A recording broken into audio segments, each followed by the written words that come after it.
Hello and welcome. Hello. Today we will be talking about shonen women. Sure, Hot, we will. hotly debated topic. Yes. Are they good? Are they bad? Are they bad? They can only be one. All of them have to be good, or all of them have to be bad. There's no in between. All right. Oh God! Now it's all on the line. Now it's all on the line. So it has to be majority good and majority bad. Let's go. Fuck yes. I'm excited. I'm excited. I hope you're excited, Chad. Anyway, we are experts on women. One of us is a woman, and it's me. Mm-hmm. Why is that funny to me? I don't know. 'Cause I'm hilarious. So, I don't know. I feel like, so I am woman, and you have known women. I'm non-binary, intimately. so I'm less man than most men. So yeah, we've got this covered. We totally know what we're going to talk about. It's totally fine. I know exactly where we're going to start, and it's tell them, Vivi. All right. I feel like the one that is standing out to me the most, because we can just dive right into this, guys. We can just dive right into this. I don't feel like we need to introduce shit. 20-foot deep pool, Olympic pool. We're going in. No gear. We're just going to dive straight into the deep end. The one that everybody discusses, the one that is at the top of this list that I pulled up. One that I know that worst written people in chat will disagree with me on. All right, we're going to start with the hot topic one. There's no point in beating around the bush. You guys don't need an introduction from us. You know that he's Vivi. You know that I'm Aito. You know what's happening here today. And I think you know what women are. We researched them in the lab. So let's talk about Sakura Haruno. Sakura Haruno. Okay, I will preface this because I know this comes up every time she comes up. I haven't watched Boruto. Every time people argue about Boruto, they go, but you have to watch her in Boruto. I haven't seen Boruto. I don't care. She hasn't either. Boruto's not real. Boruto can't hurt you. Boruto's dad's son. Never seen it. Never touched it. I don't know. She could be the best written character ever in Boruto. I don't care because I never saw it. That's my preface. We're talking about the original text Naruto. We're not talking about any subsequent media that may be trying to rectify mistakes made in the first one. I don't care, okay?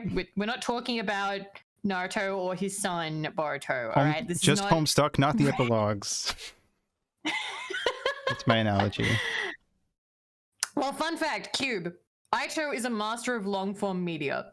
Okay. I like long-form media. I've read Homestuck 4 times. I've read One Piece once. I've considered rereading it multiple times. I've read Detective Conan and Bleach. Naruto, Bleach. I've read and watched all of Detective Conan. You love Detective Conan. We need to talk about Detective Conan because I don't know anything about it. Detective Conan is one of the. I would not give it anything higher than a 7, but also there is a Detective Conan hole in my Detective Conan shaped heart. Aww. It's one of those.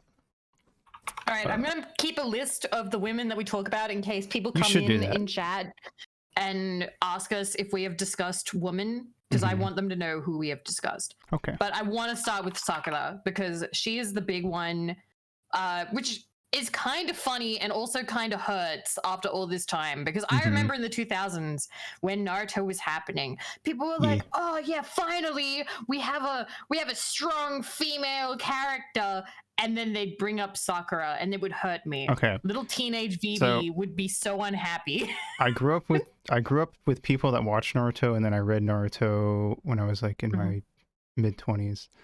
So my thing with Sakura is that she gets introduced early on as Naruto's like love interest, and then Naruto likes Sakura likes Sasuke wants to butt bump Naruto but also wants to kill his brother, and he's more worried about that right now. And Naruto and Sasuke make out at the beginning. and it's canon. Mm-hmm. Anyway, Mm-hmm. Narusasu. I thought it was Sasunaru. No. Naruto is the top. I will die on that hill. Okay. Yeah, Well, this is not that discussion. That's another time. That's for June. That's another time. You'll need to get somebody else for that because I was not a Fujo. I was very much not in. I was okay. too I don't selfish actually to have read. real opinions on Naruto ships. Okay, good. I'm just fucking around. Alrighty. Anyway, so But Sakura. she gets introduced for the love triangle. And I'm like, okay, fine, fair. Her thing is that she's smart. You know, she is the only person that consistently throughout the story, because I complain a lot about Naruto and Sasuke. Naruto is Ninja Jesus and he gets everything. But then he also is like, but I worked hard. Anyway, that's my complaint about Naruto. Sakura's just a lady. She trained under one of the best ninjas, but she's just a lady. And I do like that. Yeah. Sasuke, stop tongue. The characters that best represent what Naruto says it is are a lot of the side characters. But anyway, so I do respect that on Sakura. However, I feel like every time Kishimoto starts writing her like a moment, it then immediately comes around with a slap in the face. Like when she was fighting the Sound Ninja, and she had her moment where she was like protecting Sasuke and Naruto, and it was going terribly. And she has her moment where she like cuts her hair, and that's when we get short hair Sakura. I'm sure everybody remembers. And then instead of Sakura like having a moment where like she like, I don't know, like every other like every guy in Naruto gets, where they get to go ape shit and beat up somebody. Even if they get beat up afterwards, they still go ape shit and beat up somebody when they have a moment. Sakura cuts her hair, has a moment, and then Rock Lee saves her. And that's always been one of my least favorite parts of Naruto. I mean, I love Rock Lee, but it is kind of a bummer. Oh, no, but it's Sakura such a... surprisingly gets rescued a lot for a strong female character. I'm saying that with like the bunny ears around it, like strong female character. Also, she has the cutting her hair thing twice. They keep doing that to her. Like doesn't she? Because like doesn't she cut her hair against You said against the Sound Ninja. She did it against Ino in that like in the tournament arc. That was, I don't think so, because that was literally like the next day. Her hair would not have grown back out. I swear she cut it then. Maybe someone in chat confirm, because I know she did it against the Sound Ninja. Oh wait, no, Ino cuts her hair then. Oh, that's right. Ino does cut her hair because no, you're right. Yeah, it's a big thing about women cutting their hair, and like I understand. Is this a thing that you have, Kishimoto? Kishimoto wants to cut their hair. Anyway, like that is very much like a symbolism thing. Like, you know, oh, it's the femininity, and she's but it doesn't matter to her anymore. It's about like strength now. Yeah. Oh yeah, listen, we love short-haired women. We've discussed this before, but I don't know. It is still kind of weird that seems to be like a trend with him, like wanting to cut off the hair. Also, but no, you're right. It did only happen the one time. A side thing that I think is funny is there's a lot of background characters that are just Naruto if you go back and read the manga. And I like took pictures of them as I was going through and sent them to Nemo and V. They're just like, it's just like adult Naruto, guy who looks kind of like Naruto. I don't know. I it's kind of fair. It's an easy guy to draw, but it's hilarious to me. Anyway, that's a side thing. The spiky hair. You like strong Naruto, I guess, which is good. He is your main character. But Sakura is one of those characters that I see in media a lot, where the story will come up, walk up to you, and it'll put its hand on your shoulder and go, "This woman is really cool and strong. See?" And then it'll show that, and then it'll immediately show that character getting saved by a dude. Yeah. And I'm like, she's also what? Very okay. So one of the things that people disagree on a lot is she remains obsessed with like Sasuke for like the whole thing, Mhm. and it kind of ruins her a little bit I think because so. Sasuke is a douchebag, and they still end like spoilers, guys. I'm sorry. They end up together. Like that's Yeah. if you have not seen Naruto. Boruto, and apparently they end up together, have a child, and then he fucks off again, and she Yep. still loves him. I don't understand. How is this? I don't know. Also, I like that. That's very clever, Night Fang.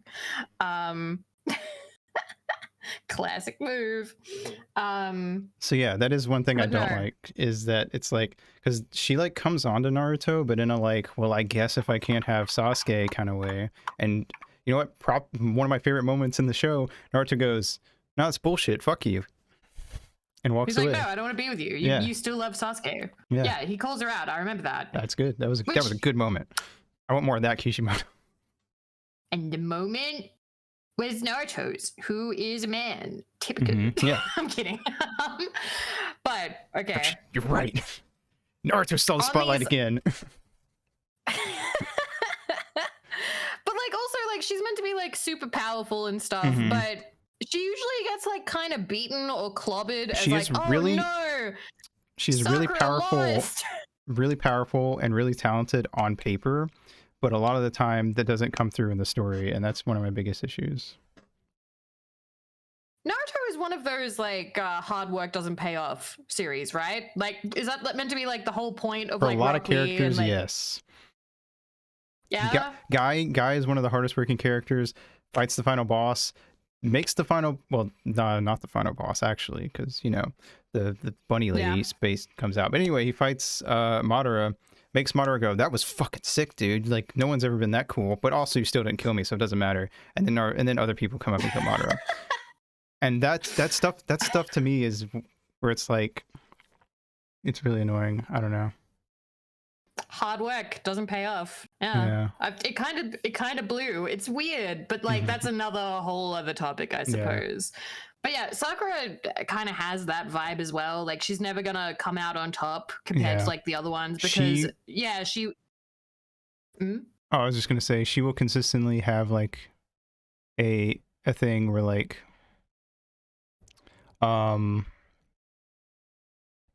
it'll be like, you know, like when they're learning to climb trees by running up it with the chakra, Sakura fucking almost immediately figures it out, and that's cool. But then there's not a lot of focus on it. Like Sakura's helping to explain it, and she has her moment, and she explains it. It's like, oh shit, Sakura's kind of a badass.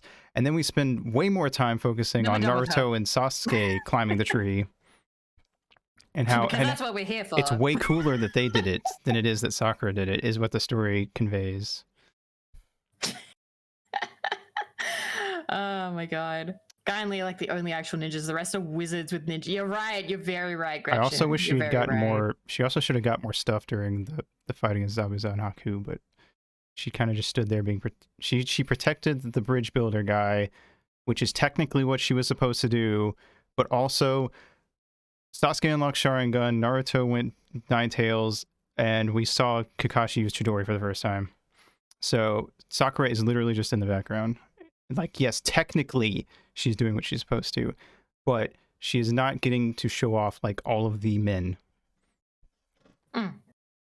There are 1, 2, 3. Can I count? 5 men. I had to double check. Sakura even had a win, but she was being controlled by someone else. Oh It's yeah. not good. Also, before we finish Sakura versus Ino, to go back to that,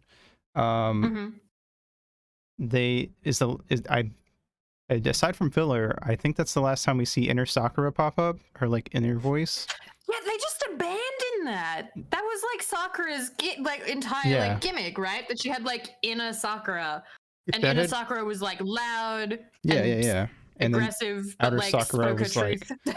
and like I get that like it's probably supposed to be like a thing where like, oh, Sakura doesn't need inner Sakura anymore, but like it's just kind of like a switch that just turns off after that fight, and I don't feel like they put any real focus on that. Rid of her. Yeah, I think he just stopped doing it. I thought thought Ina Sakura was kind of clever, actually. Like, even as like a teenage girl who didn't like Naruto very much, Ina Sakura felt real because you know when you're a kid, you've got like that little inner voice that you know wants to scream and be listened to and says shit that you're definitely too scared to actually say, and then they just got rid of it. I think Ina Sakura is a much better commentary. Ina Sakura could have worked as a commentary on being a woman, a kunoichi, and trying to be what the kunoichi that everyone thinks you should be versus what you actually want to be, and they didn't do anything with it. Also, I have something hilarious that I've just connected in my mind right now. Ina Sakura makes me think about a later piece of media which would constantly draw to an inner voice that was called the Inner Goddess, I believe, or something, which was from 50 Shades of Grey. Oh no. When her inner voice was always called like, my inner goddess says this, or like my inner whatever, like screams this or says that or is doing whatever, and I'm like, oh my god, I can, the parallels there now. Ina Sakura. I'm impressed that you even knew that detail about it. I've consumed Trust so me, little. you read 50 Shades of Grey once, you have everything that you ever need to hate it for the rest of your life. You never have to read it again. Hell yes. But if you would like to, I'm thinking of reading it for November. Oh my god, book club. So I'll see what happens then. Alrighty, let's go. All right, we should move on to another woman soon. Hinata. Okay, fair enough. Okay, we're doing. Okay, actually, wait. Should we go to Hinata or should we do the big three? Should we do the females? Let's do the big three first, and then we can jump around. Okay. So Naruto, Sakura from Naruto was number 1. Number 2, I actually want to talk about Orihime because I don't know Orihime. Okay, I've read Bleach, so I have some things. So would you like? Well, okay. So I'm going to start with a complaint that, in general, that isn't just a man-woman. A lot of the characters introduced early on that are like humans with special abilities in Bleach just kind of stop mattering after a while. It's really annoying. They like get pushed more and more to the back as time goes on. Okay, so also a general thing about Bleach. So we'll consider everything on Earth the first arc because I assume that's the first arc. That's when Ichigo's getting his powers, right? You know. Second arc. Learning arc. Ruki gets kidnapped. Woman getting kidnapped. Go save the woman. You know what happens in the next arc? Orihime gets kidnapped. Go save the woman. Love it. Love that. Yeah. Here's the thing, I don't necessarily hate women getting kidnapped as a plot device. It's fine, but like you need to mix it up a little bit. You gotta do something with it, okay? Have it mean something. For instance, I have nothing against Princess Peach getting kidnapped in Mario games. It's a running gag at this point. Yeah. And also there's story and stuff. If you've seen Paper Mario, it's really good. Like you played it. Yeah. Like I love Peach's sections. Yeah, they're great. They're fantastic. So like woman being kidnapped is not necessarily bad. It's not. And I'm never gonna like be in that camp. Okay. Agreed. Like damsel in distress, Tropes I can love them. For I can a love reason. damsels in distress. Yeah, tropes are tropes for a reason. I think it's fine. I think it is okay if your story has kidnapped woman or damsel in distress. It can still be good. But sometimes it's shit. Sometimes it's lazy. Yeah. Okay. Anyway.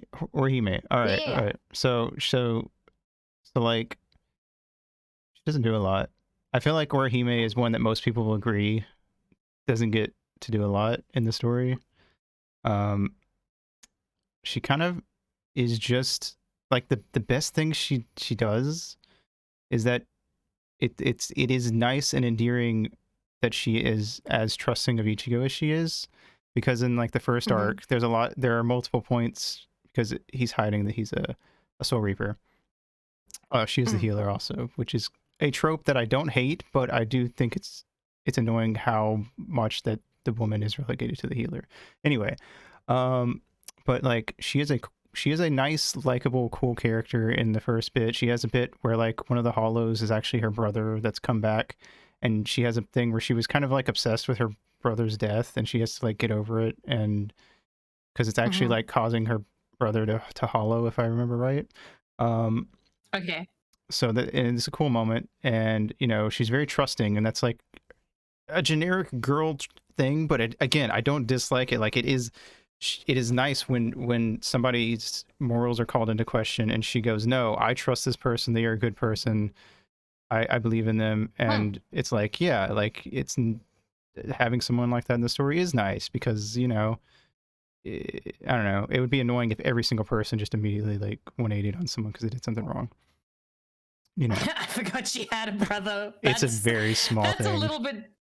That's a little bit telling about like how important she is as a character, and that her arc can be finished and then you can just forget about it. That's not great.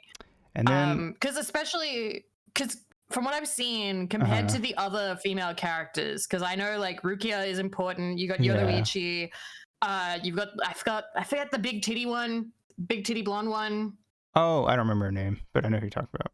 I don't remember her name, but like, man, she's around. I didn't know that Bleach had female characters. Yes, you did. Don't fucking lie to me. You've seen the porn. You've seen them. You've got to have seen them. Come on, man. Come on. Rangiku, yes, thank you.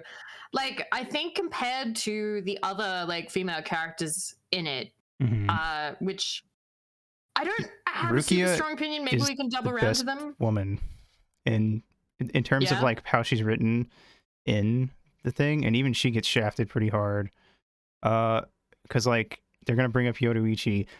She is okay.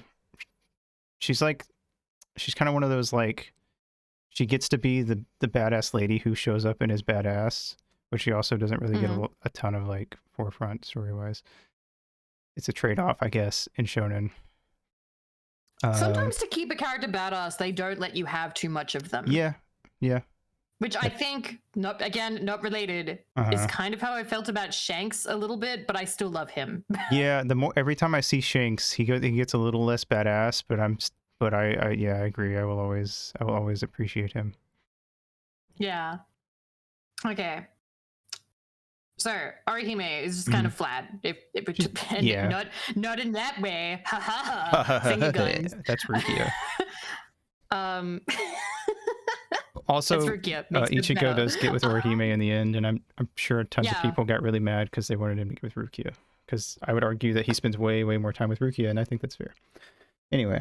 Actually, you know what? Something I will discuss. I do respect that in Naruto and in Bleach, and okay, One Piece we'll have to talk about separately, but like Naruto and Bleach, neither of them ended up with the main poster girl. Yes. Naruto didn't end up with Sakura. Ichigo didn't end up with Rukia. They had a love interest. Yeah. However, designated love interest is usually not written super well, or only kind of existed to be the designated love interest, and that's why that happened. Orihime also have very similar personalities, which I think is telling. Yeah, I wonder if that's like indicative of like today or then's values, because it's not today anymore, is it? That was like a decade ago or more. But yeah, moving on though to, which I think is very interesting and very divisive. People are very divided on this. I'm divided on this. We gotta talk about Nami. Pre-time skip, Nami is superior in design, and the earlier in the manga the better, because boy did she turn into a pencil. Yeah. So I understand. I understand. So okay, we're talking about design wise. I won't argue that Nami became more sexualized or became more sexy. But I don't think it's a bad thing, because I see it as wholesome, because I've told you this story multiple times. The reason why Nami looks like the way she does now is because Oda is married to the woman who played Nami in a stage play way back when. And when you see the manga starting to get more sexy, that was actually when she was pregnant. He was just super duper horny for his wife. Like, him making Nami sexier is him going, I love my wife. Like, that's just him. That's just it coming out that way. Like, he's just so in love with his wife that he can't help it. He's drawing Nami sexier because that's his wife. That's his wife. He's just so in love with his wife right now. And every woman now looks like Nami.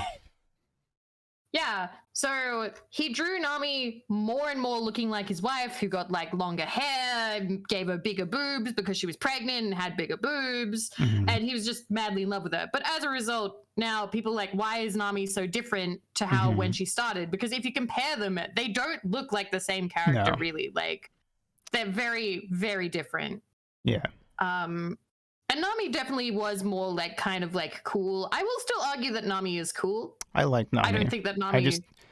She gets way less time on screen in current arcs, but I think she. But to be fair, quite a few of them do. Yes, it is. I would argue it is usually in terms of the Straw Hats, it is usually the Luffy, Zoro, Sanji show, and then also Jinbei is there.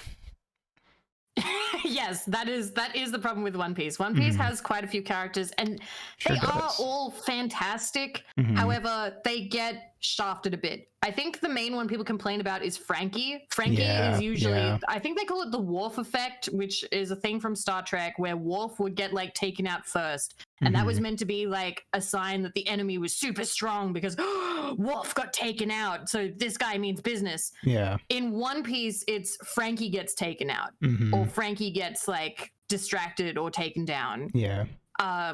So we don't get a lot of Frankie characterization. Frankie is kind of there.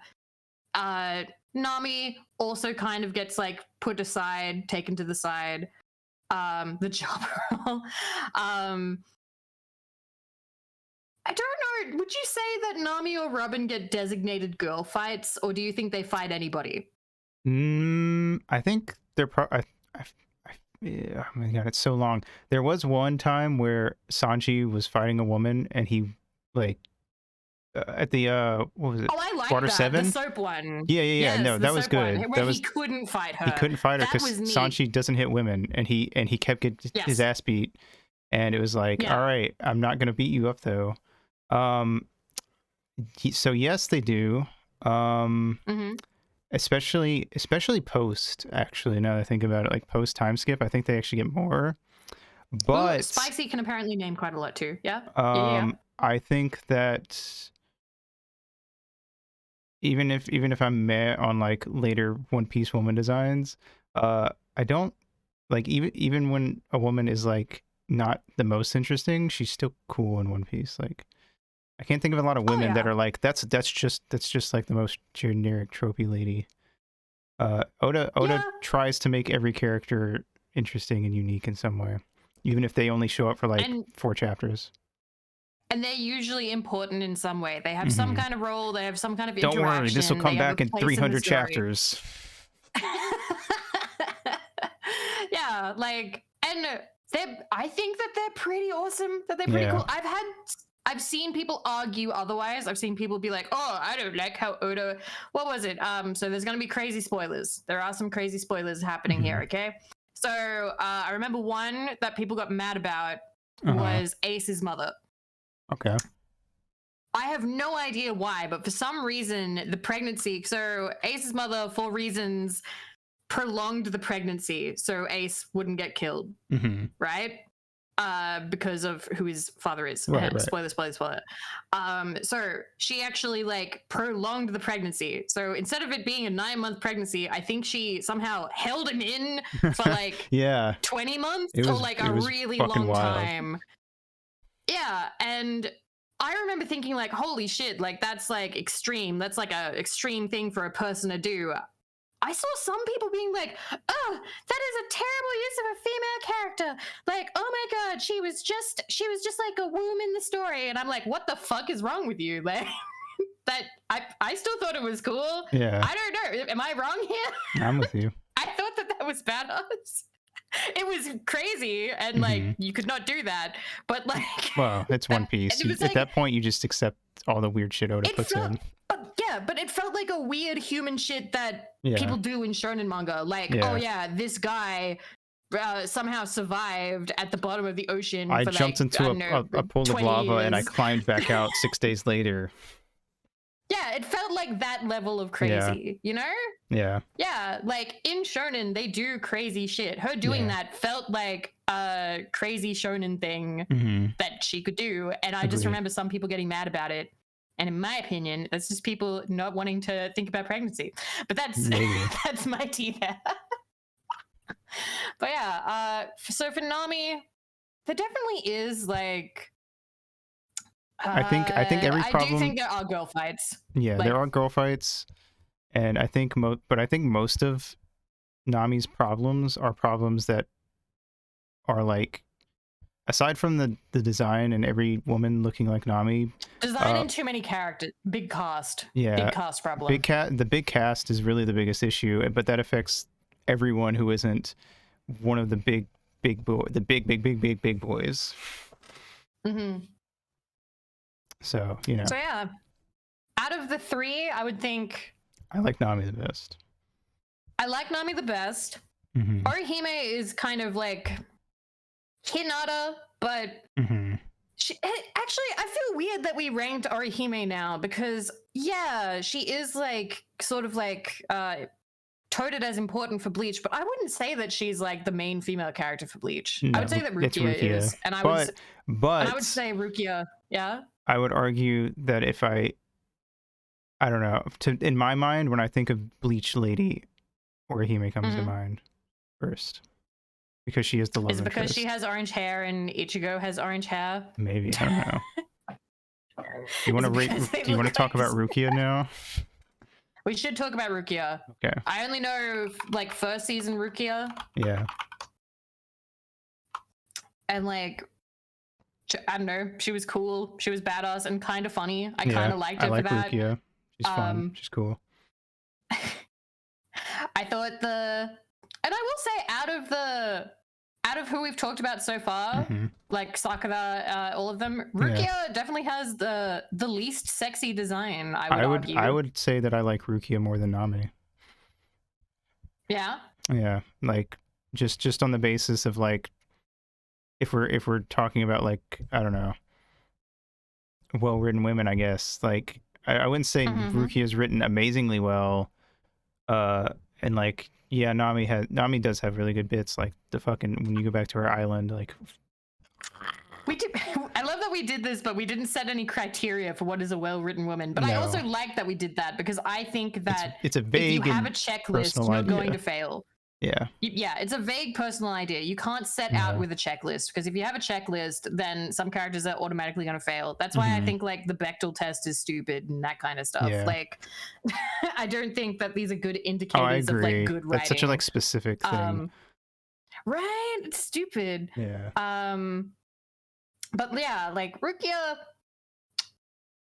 because Rukia does have like a romance in the end, doesn't she? She does end up with some other redhead whose name I can't remember off the top of my head, but chat will tell me, so it doesn't matter. He's not important.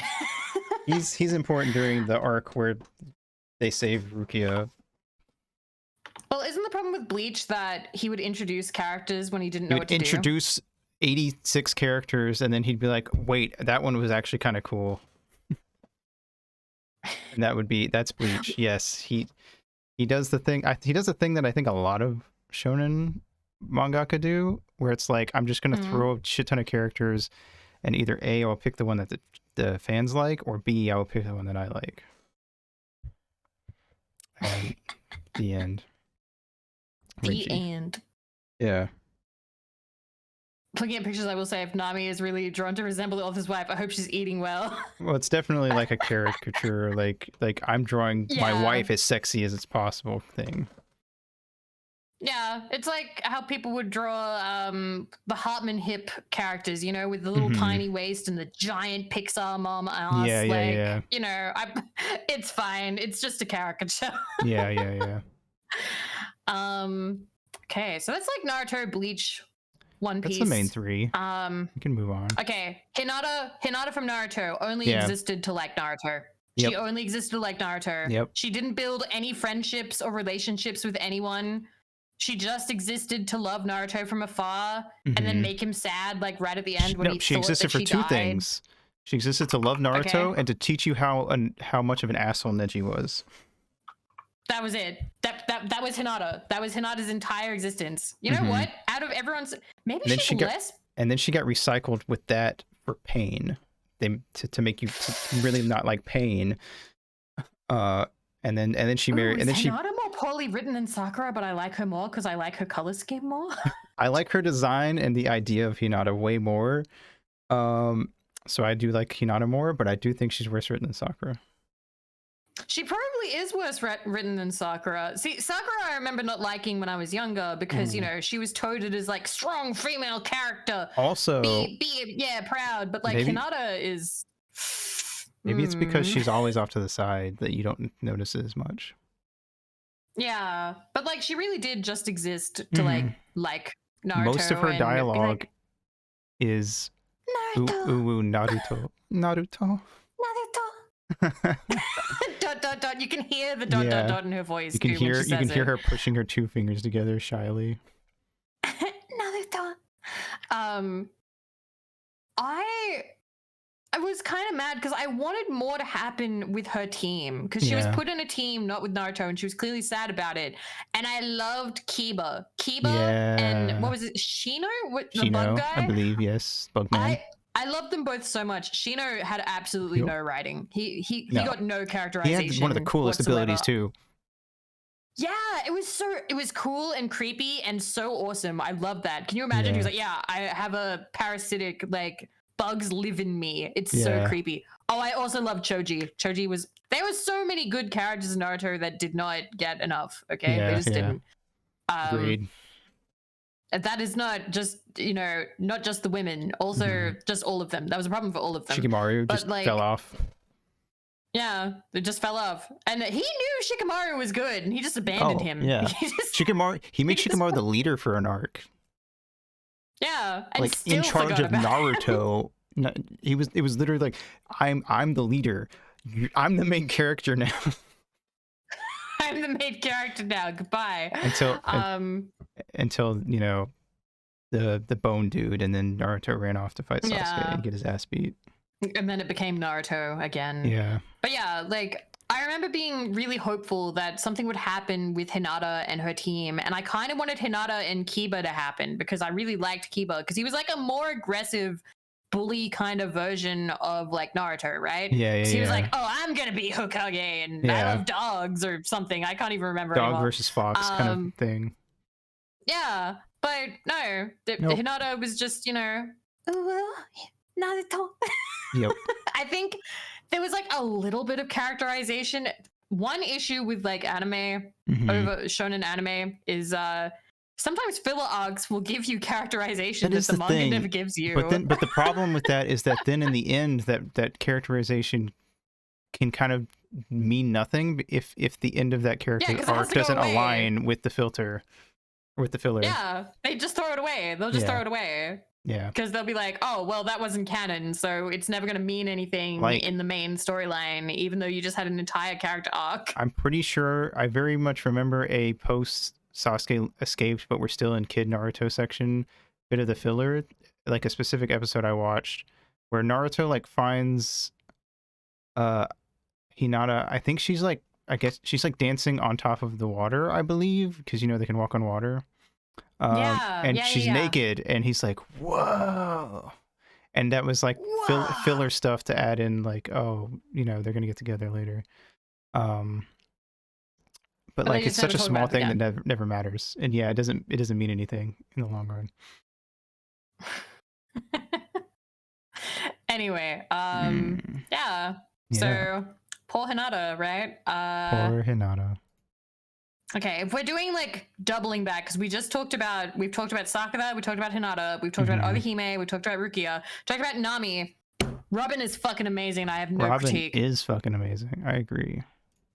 I genuinely, like, I will say maybe they do kind of. Then again, when Robin has fights, she's really good. They have nerfed her slightly because. Because specifically some of her abilities got nerfed because people wrote in and said that was creepy, don't do that, because her ability is to grow hands. So there's a part where she grows hands and makes wings with her hands, and people literally wrote to Oda and said, I didn't like that, never do that again. And he's like, I guess I won't do that again. No, fucking losers. Damn it, I love Robin. Robin is so sick, and like the ability is cool. It's when she first shows up and you don't know what her ability is, and she like takes Luffy's hat somehow, and you're like, how the fuck she take the hat? So upset. How'd she get the hat? And you can't take the hat from Luffy. He's a badass. How did you do that? Also, this means a lot to me, and it means a lot to me now that I'm older. Okay, so obviously a lot of people are going to be like, oh, Vivi, shut up, because it's shonen, and shonen is geared towards younger people, right? And I totally understand. However, in One Piece, Luffy and Nami and all that, when you first meet them, are like 17 or 18 or something around that, and then after the time 20, skip, they're like, yeah. Robin, when she's first introduced, I think is like 26, 27. She's definitely the oldest when she gets introduced. She was so much older, but she was so cool and sexy and smart and had an amazing like backstory. And she has like she's very morally gray for the first few arcs that she's in the party. Yes. Yeah, she's not introduced at 28. Healer girl. She's also not the I'm badass woman. Like she is a researcher and an archaeologist. And she's studying poneglyphs. And it's cool. It's interesting, and she contributes so fucking much to the story after she joins the group. You know what? I'm gonna put like a little I'm putting a little heart next to Robin. She is currently, out of everyone we've discussed, she is probably one of my favorites. I would say Robin is the best so far. Yeah, Robin is fantastic. Like Chef's kiss. if people don't know the series, I feel like they'd be like, "Oh, she's just a dummy mommy character." She's not. She's not. She is cool. She is cool, mature, like archaeologist type. It's awesome. Yeah. I love Robin. She got the hag ears buff. So like, there is, maybe you can argue there's the girl fights or whatever, and maybe some people don't like the designs of One Piece. Personally, I don't give a shit about any of that. I think that you can have an anime where all of them are like big titty. Oh yeah. I'm gonna say this the second time today. Semen demon looking things like women. They can draw women as sexy as they want, but if they write them well, I don't give a fuck. I don't care. I will complain to the moon and back about post time skip designs. But I will have every one of you know that One Piece sits on the top of my anime list at a 10 out of 10. Because one, I think if you're like, this is my favorite thing ever, and you can't think of things to complain about, I don't think you actually have spent enough time with it personally. But anyway, I have complaints about One Piece, and yet despite every complaint I have, it is still the best thing I've ever read, in my opinion. Okay. Moving I suppose on. We should start delving into some other stuff. All right, I have my anime list open. Okay. Cool. Let's see. Should we just like suggest random ones, and chat Sure. if you want to suggest somebody that we want to new, old. Feel free. If we don't know them, we can't do them obviously, but like if you want to suggest someone, go for it. Yeah, and also feel free to say if you like a character or you really hate one. If we hate a character and you love them, I want you to yell at it. I want you. Well, don't spam, but just like type a single message and be like, "Fuck you, you're wrong." Also, in my opinion, you are fully within your right.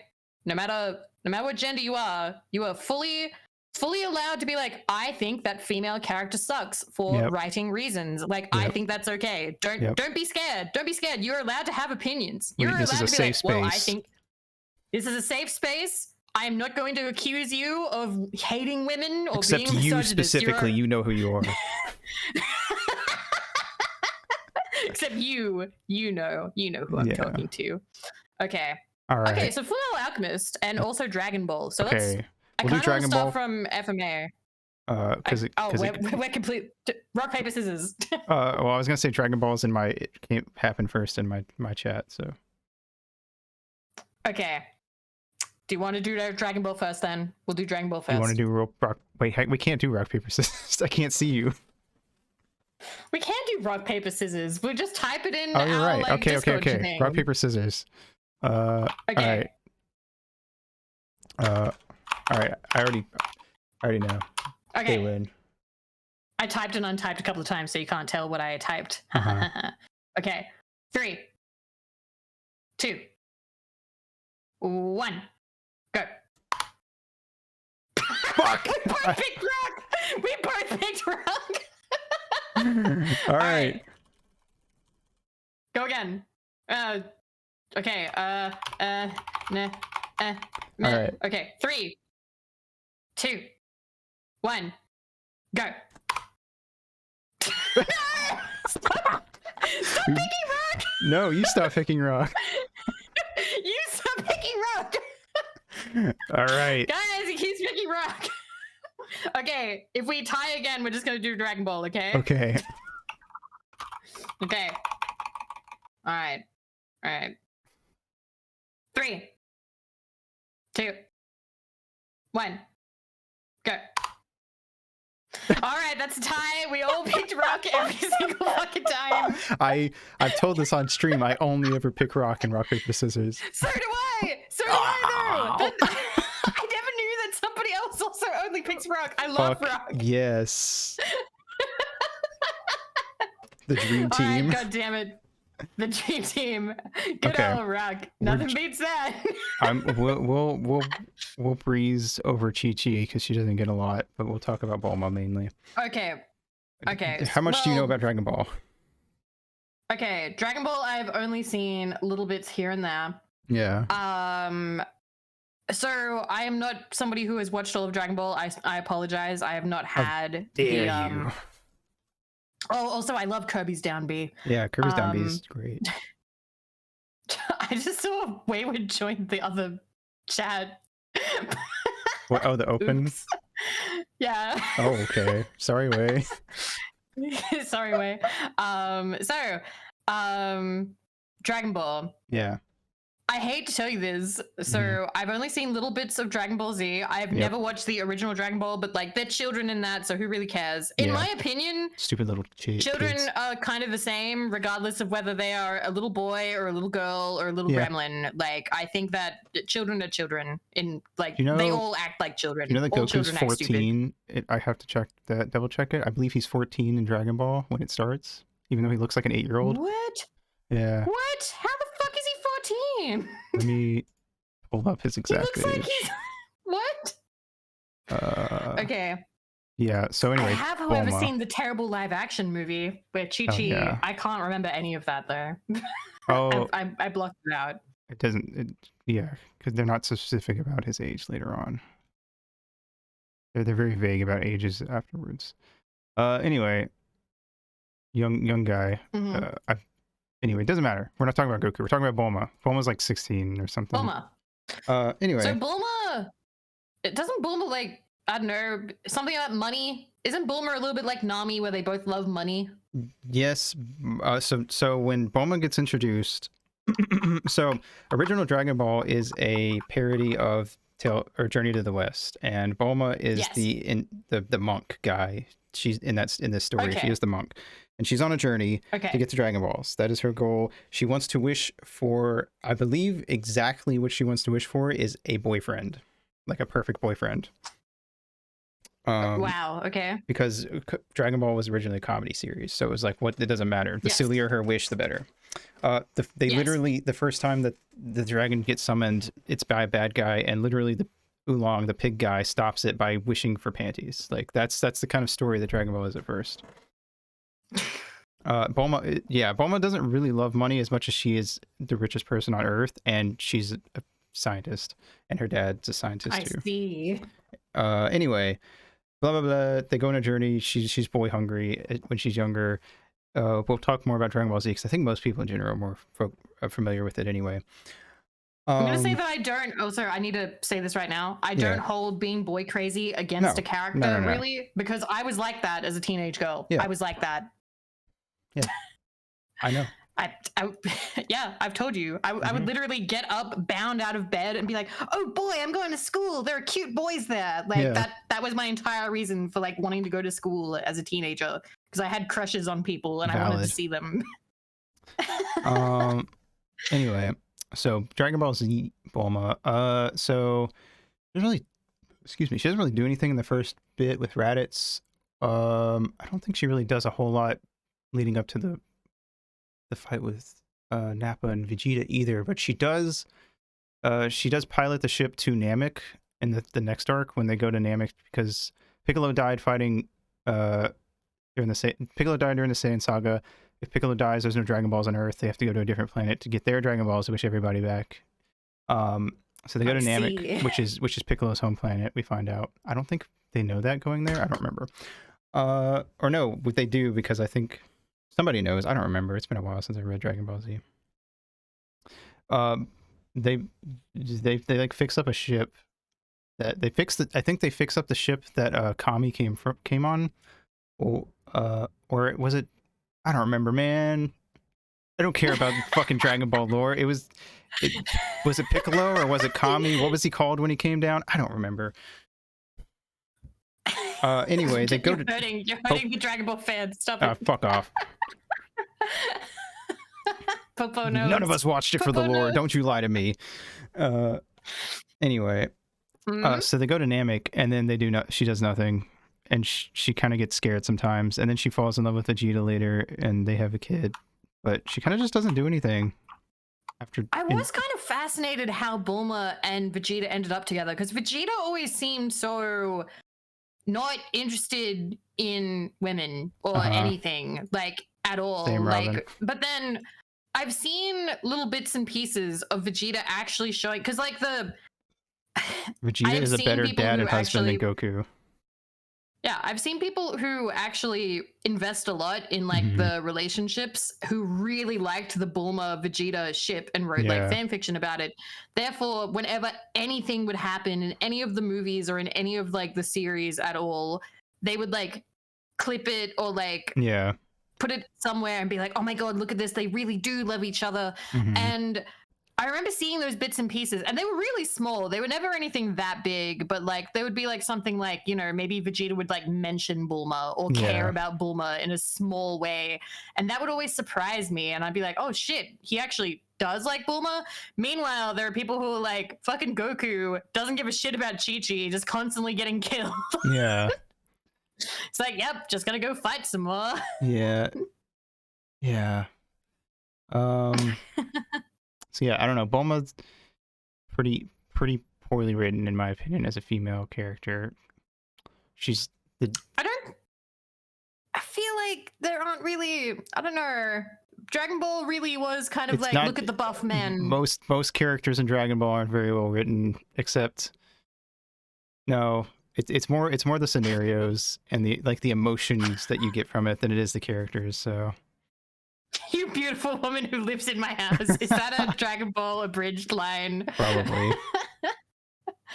But yeah, Dragon Ball, I don't know. Were there women fights? Were there like women who were like doing things? Or was it mostly all right, like listen, the men fighting and screaming? The women are so unimportant in Dragon Ball that Toriyama wrote a character named Launch and forgot about her. And then when asked about her, he was like, he was basically like, I forgot about her. No, that's so bad. 18 is cool. But then she gets damsel in distress by Cell. 18, I remember that was the, she was Cyborg, ended up with Krillin, right? She shows up, she beats the shit out of Vegeta, and she's a badass. And then when Cell becomes a thing, she suddenly stops being a badass. Ah, yes. When you need them to stop being badass because it'll get in the way of the plot. To be fair, that's not on Toriyama. Toriyama made the old man and mime-looking androids, and his editor went, no, those suck, make better villains. So he made 18 and 17, and then the editor went, no, that suck, make better villains. And then he made Cell, and he's like, that's almost there, but make him cooler. And then that's why Cell transforms. Oh my god. Wow, editors, am I right? Holy shit. Okay. That I feel like out of like Dragon Ball, Bulma's the only one that I really like see around. Yeah, I like 18, Bulma and 18. But I like her more conceptually than most of the women. Are cool conceptually, but they don't do a lot. But to be fair, that's Gohan past the Cell arc too. So the biggest problem with Dragon Ball is it is like the Goku Vegeta show, and no one else really matters at the end of the day. Yeah, it is definitely big buff screamy man show. Yeah. and these two in particular. And then she exists in Dragon Ball to want to marry Goku. It is kind of fun when she shows up at the end of Dragon Ball in the final tournament, because she's like, I'm gonna fucking kick your ass, Goku, in this tournament because you left for so long and never came back to see me, and also you promised to marry me, so we're doing that after I beat your ass. She obviously doesn't beat Goku, but and it's more of like a joke fight, but I did think it was like a kind of cute moment, actually. Yeah. But then after that, she just has his son and lives in his house. Lives in his house, is pretty. Yep. Okay. All right, Fullmetal Alchemist. Okay, Fullmetal Alchemist, I have to admit, there are 3 things taken into consideration here. Sin. 2 of them, all of them I have not completed. I am aware of them though, okay? So I don't really care about spoilers. So, there is the manga. I had, I think, up to volume 7 or volume 6, at which point it became impossible to get the volumes because it was super popular, okay? Yep. Like, even back in, like, back in Newcastle when I was a teenager, people would pluck those volumes up and it was just impossible to buy them in sequential order, and I didn't like to buy them out of sequence. Yeah. Then there was the first anime, which was released while the manga was being released. Therefore, it went in a completely different direction, and a lot of people don't consider it canon. And it's not. But from what I heard, people did really enjoy it even back then. Yeah. But then Fullmetal Alchemist Brotherhood came out, and people were like, "Nah, this is shit now." Like, because Brotherhood's so good, and Brotherhood is like perfect and amazing. I think that the original anime does the first few bits of them wandering around from town to town better than the manga or Brotherhood, because it spends more time with everything, and you kind of get more attached to the world they live in. Yeah, because it had more time, because they're like, oh shit, we need to fill up time because we're not up to speed yet. The infamous man who turns his dog and daughter into a weird homunculus thing. It's not a homunculus, but weird amalgamation. Weird amalgamation thing. Yeah. You spend way more time with them. In Brotherhood, it's an episode, and I think it flies by so fast that it's more of just like, this guy's a crazy maniac. But in the original, it's like, wow, what a nice family. And then slowly it's like, chimera, that's the word they use. No. And it's way more interesting in the original. Or in the original I do think anime. like having the extra time definitely did make that a lot more impactful. Somebody made, who was it? We were talking with Zix, I believe, the other day in a VC, and he talked about Shotaka, and that is this is a tangent, it's a side tangent, sorry. Shotaka, if you say that, people just immediately like lose their shit, being like, oh my god, that was so like fucked up. It's been over a decade and a bit for me, so whenever I hear about it, it's kind of a joke to me now. I'm like, oh yeah, that happened. Ha ha ha. But there are some people who still get really distraught, really upset about that. Like, it fucked them up. They were like, no! Nina! Yeah. So, also, Bear, they do a lot of weird, like, pacing at the start. It's kind of annoying. They rush through a lot. Anyway, but no, I think something I don't hear enough people talk about is how Shao Tucker is a warning, like a story of like, Ed, if you don't like state your obsession with this journey and you go down like an obsessive path, you will be Shao Tucker someday. And I don't hear anyone talk about that, but I think that's the most interesting part of that bit, and it's neat. Yeah, they just they brush over that really bad in the Brotherhood adaptation. So yeah. That seems the only thing I know about FMA. Yes, that's what we're talking about. That's the scene. His daughter, Nina. I did see a funny shirt once. Nina, yeah. Where it was Nina and the dog doing the Dragon Ball Z fusion dance, and I was like, that's fucking brilliant. That's funny that we talk about this after talking about Dragon Ball. Yeah. Anyway. However, women. Shao Tucker's not a woman. Let's just. Shao Tucker is a douchebag and a bad dad. Winry is fantastic. Winry's so fucking Winry. Cool, and she doesn't even have to kick anyone's ass to be cool. And that's a woman that more shonen. Well, actually, it's written by a woman, but it is a shonen. Okay, yeah. Yeah, it is. Yeah, so that Fullmetal Alchemist written by a woman. Wait a minute. Probably why the women are good. that may be why. That may be why. That is kind of something I've talked about this with. I've talked about this during like talking about literature and writing and stuff. I'm not saying that people can't, that people don't have the ability to write all genders well. Yeah. But typically, you will find women can write women a fair bit better. Yeah. That's just something I have seen.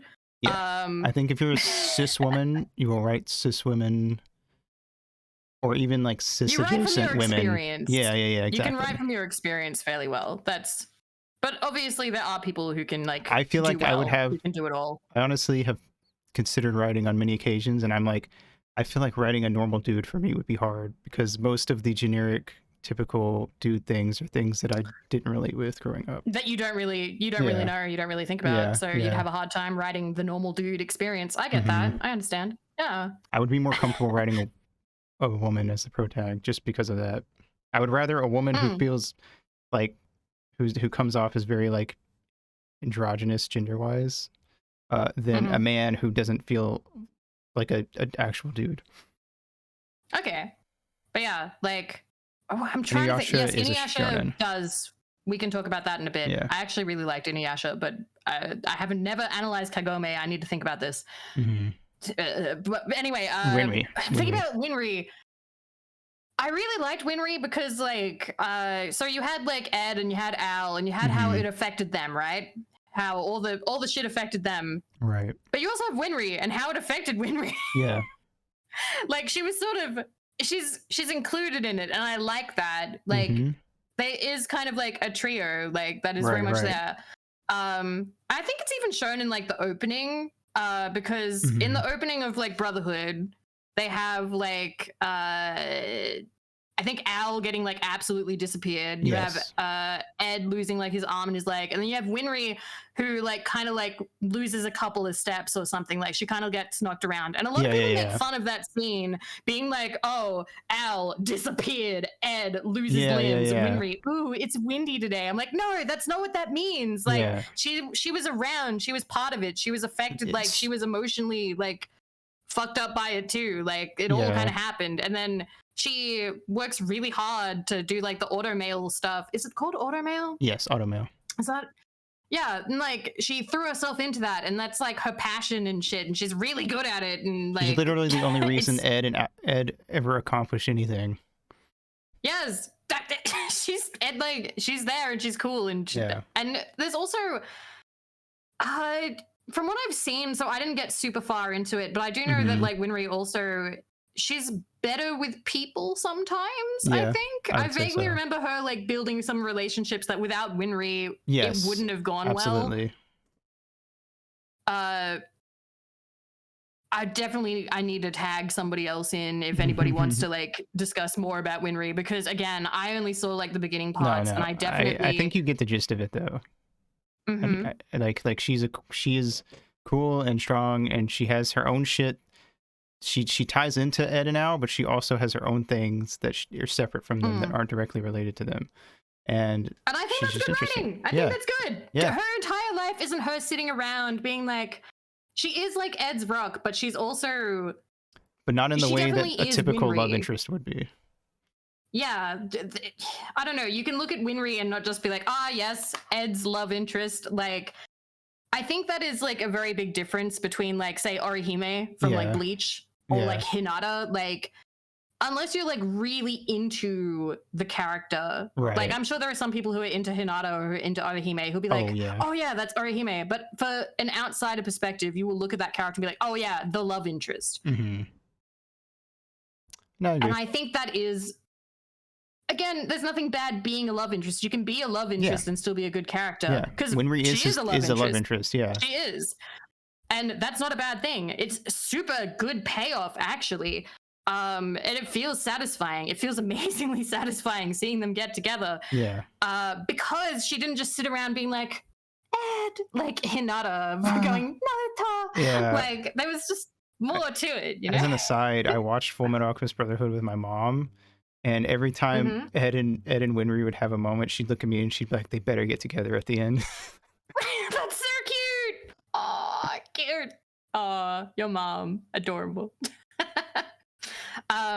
God, I'm trying to remember who was Ed's teacher's name because I loved her. Was that Izumi? I don't remember. I'm terrible with names. You guys Is that Izumi? I think that's Izumi. Let me double check. Because I really liked her. I really liked her. I thought she was really cool. I loved her backstory? Husband. Yes. We're talking about because I know one thing because they touch on the fact that this is spoiler territory. Do you want to say it actually? Because I only really remember the not having children part. Yeah, she gave up her fucking ability to have kids. That was her trade to the door of truth, gate of truth, whatever it's called. And that's why she coughs up blood all the time. Yeah, and I think that like that is hugely like impactful. I think because like it clearly mattered a lot and it fucked her up. Yeah. And that's a big like thing for her that she lost. Yeah, and like well, I mean obviously because that's how the gate works, but yeah, that's how the gate works. It can't just be whatever. Right. I remember when I was younger on the forums once again. So the Ace thing that I talked about where Ace's mom like holds him in for like 20 months. Yeah. I've seen some people be like, oh, where's Izmi's thing that she gave up having kids? Like that's so like that's not even the same, or like that's so weak sauce. And like you just want to bitch slap somebody being like, you don't fucking get it. You fucking loser. You don't understand how much having a child meant and a family with her husband meant to her, you douchebag. Yeah, like wanting to have children is not something that is weak. Yeah. Okay. Like and I'm saying that as somebody who I don't want to have children personally myself, but I totally respect the people. Like it matters a lot to other people. Yeah. And in stories, it can really it can matter a lot to a character. Yeah. And to be like, oh, this character only cares about having children and just them being sad about not having children. And that makes them poorly written. No, it doesn't. No, it doesn't. Like that is a real thing that people care about. That is a real thing people care about. It's a real thing people can care about or not care about. Yeah. And that's totally fine either way. I don't think it's poor. I don't know. No. I feel like it's that is one of those topics where people it feels like they're trying to make a problem about the way a woman is written when there isn't a problem. Yeah, I love Izumi. Yeah. And yeah, she has found family. She has found family and it's beautiful. And like Izumi is definitely I love how she can walk into a room and she can command everyone's attention and respect like immediately. It's so fucking cool. I don't know. I love her. She also had a cool design. I loved her hair. She did. What a badass. She had like the glary eyes and I love that. Yeah. That was another thing about like Full Metal Alchemist. Characters don't look the same. Like you look at a character and you're like, yep, that's that character. That's Greed. Yep. Honestly, I think if that plot point wasn't handled the way it was. Oh, you finished reading Bear's thing. No, that's what Bear is has written. Like it would have been. No, I feel agree. A lot of people in the past. Yeah. Because it has been poorly written before. Obviously, there have been characters where it's just like, I am a woman and I exist to have babies. Like that is a bad written character. Like that's stupid. And because people are used to that, now when they see a character who goes, I'm a woman and I have opinions about how I would like to have babies, or like something about like I want a family, people go like, oh, terribly written character. And it's like, no, it's not the same. It's not the same. Like, you know, if there's effort put into it. Like women are allowed to have babies. Women are allowed to want babies, you know? So like people protecting their insecurities. Here and there. Izumi's cool. But like that's my final verdict. Izumi is very cool. Very cool. And I do think that like very well written. Yes.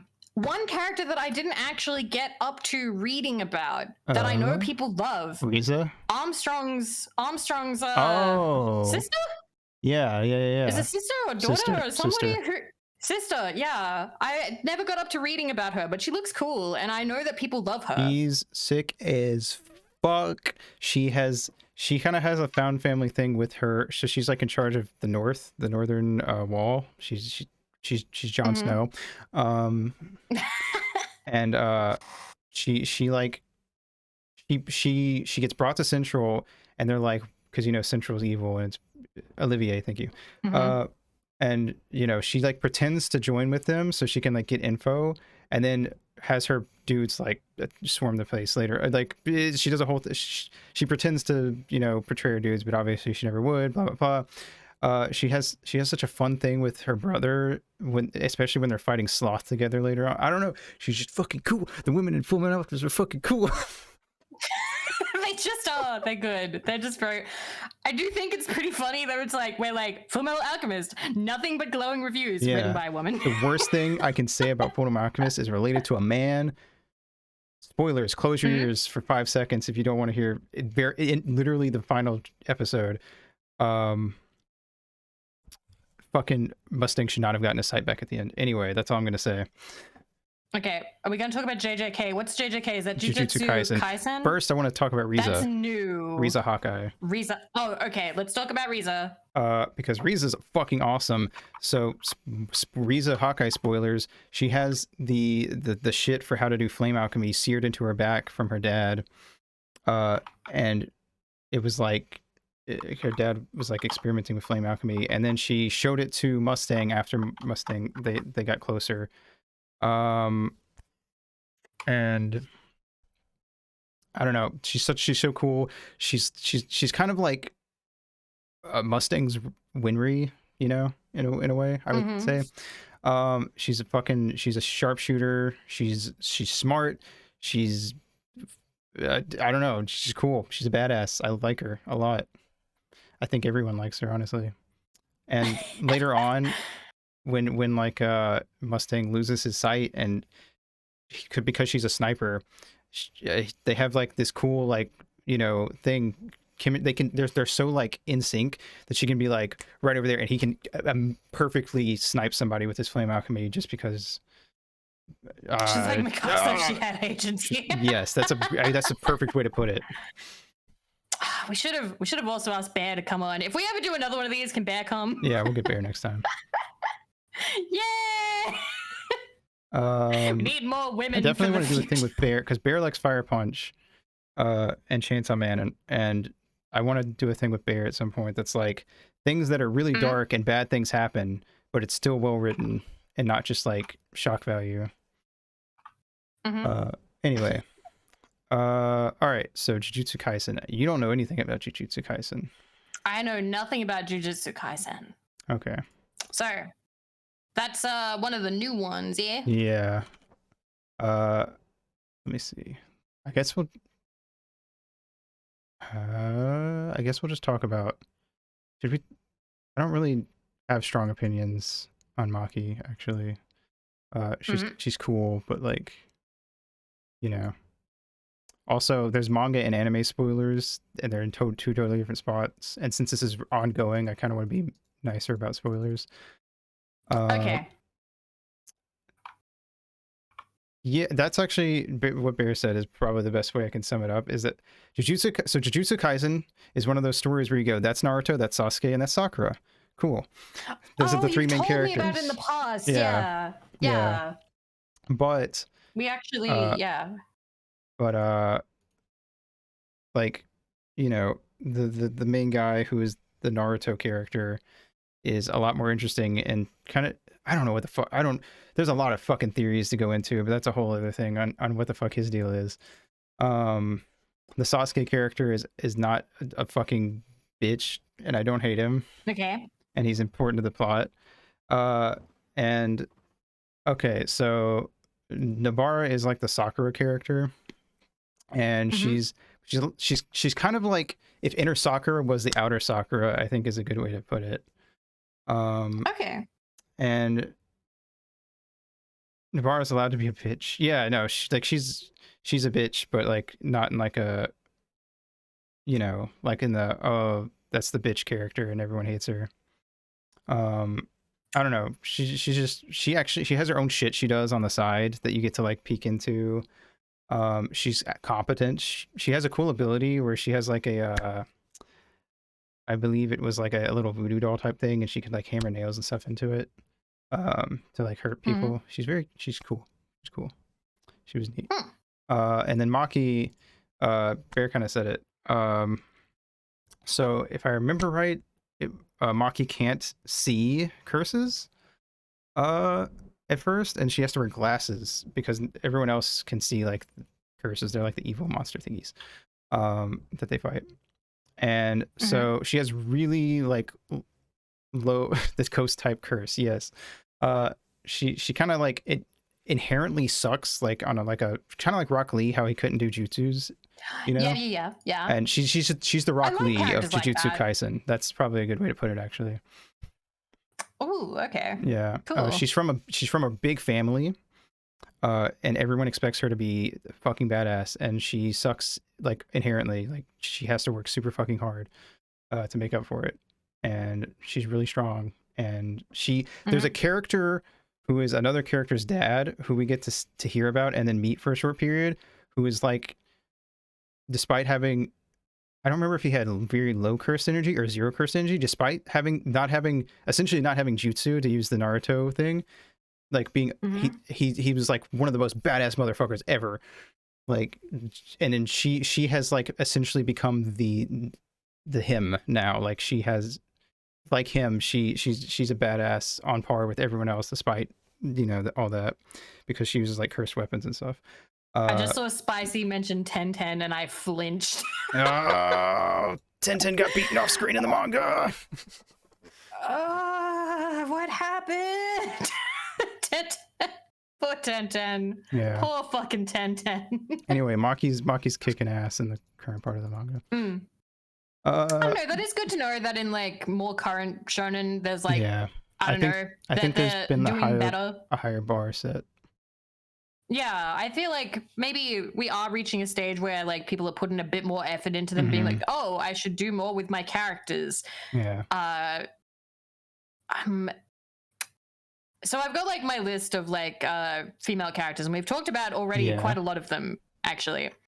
There is one though, and I'm like, does that really count as shonen? But apparently it does, at least according to this, and it's got Haruhi Suzumiya, and I'm like, is that a shonen? I didn't think that I would count that as a shonen personally. Personally, I wouldn't, but I do just kind of want to do a little side note of Haruhi is a cunt. I love that show, but Haruhi is a cunt. Haruhi is awful. Like, I'm saying this as an Australian. I'm so sorry. I didn't realize if I could say that on your stream or not. But Haruhi is an awful person. Yeah, I've never seen it. I don't think it's a shonen. I don't think so either. I do agree call it a shonen. with Bayer, going back to JJK though, that like there are still a lot of shonen that are running right now that the women just suck. So it's not like it's fixed, but it's not fixed yet. I think we are steps. I think we're taking in the right steps. direction, maybe. Yeah. Good. Little steps is good, but yeah, that's not a. What the? As a 2014 thing saying, why is it considered shonen? I don't think it is. I don't feel like Haruhi's a shonen. What the fuck? Why Fire are they saying Force. that it was? Fire Force. Fire I don't know Force was anything about actually Fire on the Force. list of like bad ones. They had on the list they have Tamaki Kotatsu as one of the worst written female characters, being like Tamaki Kotatsu excited fans after her debut. She's strong-willed, never backs down from a fight, never relies on anybody else. Unfortunately, Tamaki is often over-sexualized, reduced to fan service. All right, I want to answer Vasilius's thing just as a side note. Yeah. What defines shonen? It's literally a demographic. It's who they're targeting when they publish it. Yeah. That's it. That's all basically it really just is. the target audience. Yeah. That's really it, and where it gets published because of that. So I don't know if I can make this call because personally, sexualization of like characters, I said earlier, like with Nami and that, I really do not care. I can enjoy a character even if like they're like, look how sexy they are, titties. Like I liked High School DxD. Yeah. I liked High School of the Dead. Like I enjoy all of that. High School DxD was fucking great. That was a good way to start the year. Yeah. We've had a good year since then, I think, somewhat. But apparently it says the narrative sets her up to be weaker than her male counterparts, even though she certainly wasn't introduced as such. That would suck because that's like the Sakura thing where you get introduced as like super, super powerful. And then they're just like, oh, but now you have to lose because it's time for the boys to fight. Yeah. It's time for the boys to be cool, and you're a girl. Go away. You can't be cool. You're not allowed to be cool. Yeah. Fire Force was made by the guy. Yes. Yeah, yes. It's in the same world too. Complete tonal dissonance between fire. Oh. Interesting. It is interesting though, because like, what was the name? Maki? Was that the main character of Soul Eater? I thought she was cool. I think. I'm not sure. I liked her. Maki was really cool in Soul Eater. I liked Soul Eater. Oh wait, I don't know. Whatever her name was. I think they're talking. I think Venus is talking about something else. Maybe. Maka. That's it. That's why I thought it. That's it. Yeah. Maka Alban. I think. I don't remember. No, Maka was really cool, and I liked the simple designs, and like, you know, hated her dad, but was like stunk. I liked her. I thought she was cool. Is 5 Force the same setting as Soul Eater? Yes. I don't. I think it's a prequel. I could be remembering wrong. I know it's in this. I know it's in the same setting. Spoilers. What? I think the 5 Force after Soul. What? I think the ending of Fire Force. It's too late. It's already spoiled. It sets up Soul Eater. That's crazy. It's like sets up the universe. What? I don't know. I don't care about Fire Force. Get spoiled. The only thing I remember about 5 Force, I was like, wow, this looks cool when I saw like the opening. Yeah. I'm so sorry. We need to start putting spoiler just in like big letters at the top of things. Everything's getting spoiled. If you bring it up, it's getting spoiled. If we're gonna discuss, but like if we are discussing women in shonen, there's gonna be spoilers. It's impossible to do this kind of discussion without spoilers at this point. All right. I'm gonna go pee. You talk about Kagome. Kagome. Oh my god, Inuyasha. Okay, Inuyasha, Kagome. All right. So basically, we all know Inuyasha is like, people have been debating whether or not Inuyasha counts as an isekai, because technically it is going back in time, but it also does have that otherworld appeal. In my mind, it is an isekai, in my mind, because it has all of the jumping into a thing and, you know, otherworld and whatever. So it would have been good to have a visual. We did discuss that, but there's like a lot of work into that. We just kind of want to bounce between things really quickly, and we would have had to have everything set up. So we decided that we would just zoom through. Anyway, so Inuyasha Kagome. I will say, so Inuyasha, written by a woman. I'm trying to breeze through the things that I remember. So I remember, for the reason you would say is it's to just try and actually, it does have that vibe to be like, it's not an isekai. Actually, it's time travel. Actually. Anyway, sorry, I'm bouncing between everything. I know that in Inuyasha, Kagome, I forget Rumiko. I think Rumiko, I forget her last name. The mangaka specifically said, do not sexualize Kagome. Like, no matter how intense the action, her skirt will never flip up. You never see Kagome's underwear. You do see her naked if she like bathes, and it's like part of a plot that like Inuyasha sees her and like they get embarrassed or something. But there is never any like little fan servicey moments. You never see her underwear. Kagome is not that kind of character. Anyway, yeah, there's actually like animation notes that you can see there with like arrows pointing to the skirt, being like, no matter how intense the action, you will never show underwear. Never show underwear. It's a magic skirt. It never gets flipped. But there are scenes where she's like in a river, and I think that's like kind of early, and that's just kind of to set up that it's like, ooh, teenage girl, teenage guy. Oh, Colin, thank you for following Ito, who is not the leader of Just Friends. That is me. I am the leader. It's definitely me. Skirt is made of lead. It still flips around, but like artfully. So I watched Inuyasha when I was younger. I loved it. I was madly in love with like the entire series. I loved Koga. Koga was my favorite. It's fine. You can contest me when you get back. Now, some people didn't like Kagome. Back then, there was the main debate with Inuyasha was Kagome versus Kikyo. Now, there was also Sango, but nobody cared about Sango. I feel really bad saying that, but nobody cared about Sango. Sango was the other female character whose entire village got like killed and stuff, and she got very little attention in comparison to like Kagome and Kikyo. It was basically the Kagome Kikyo show. Shomaru. Now everybody loved Seshi except me because I didn't want to compete with everybody. I liked Inuyasha and Koga, but Koga was my favorite. So I remember some people complaining a little bit about Kagome as a character back then because they'd be like, oh, she's just not very cool and she's blanny or something. You liked Sango? Pat, pat. Pat, pat. She got very little attention in comparison. She just did.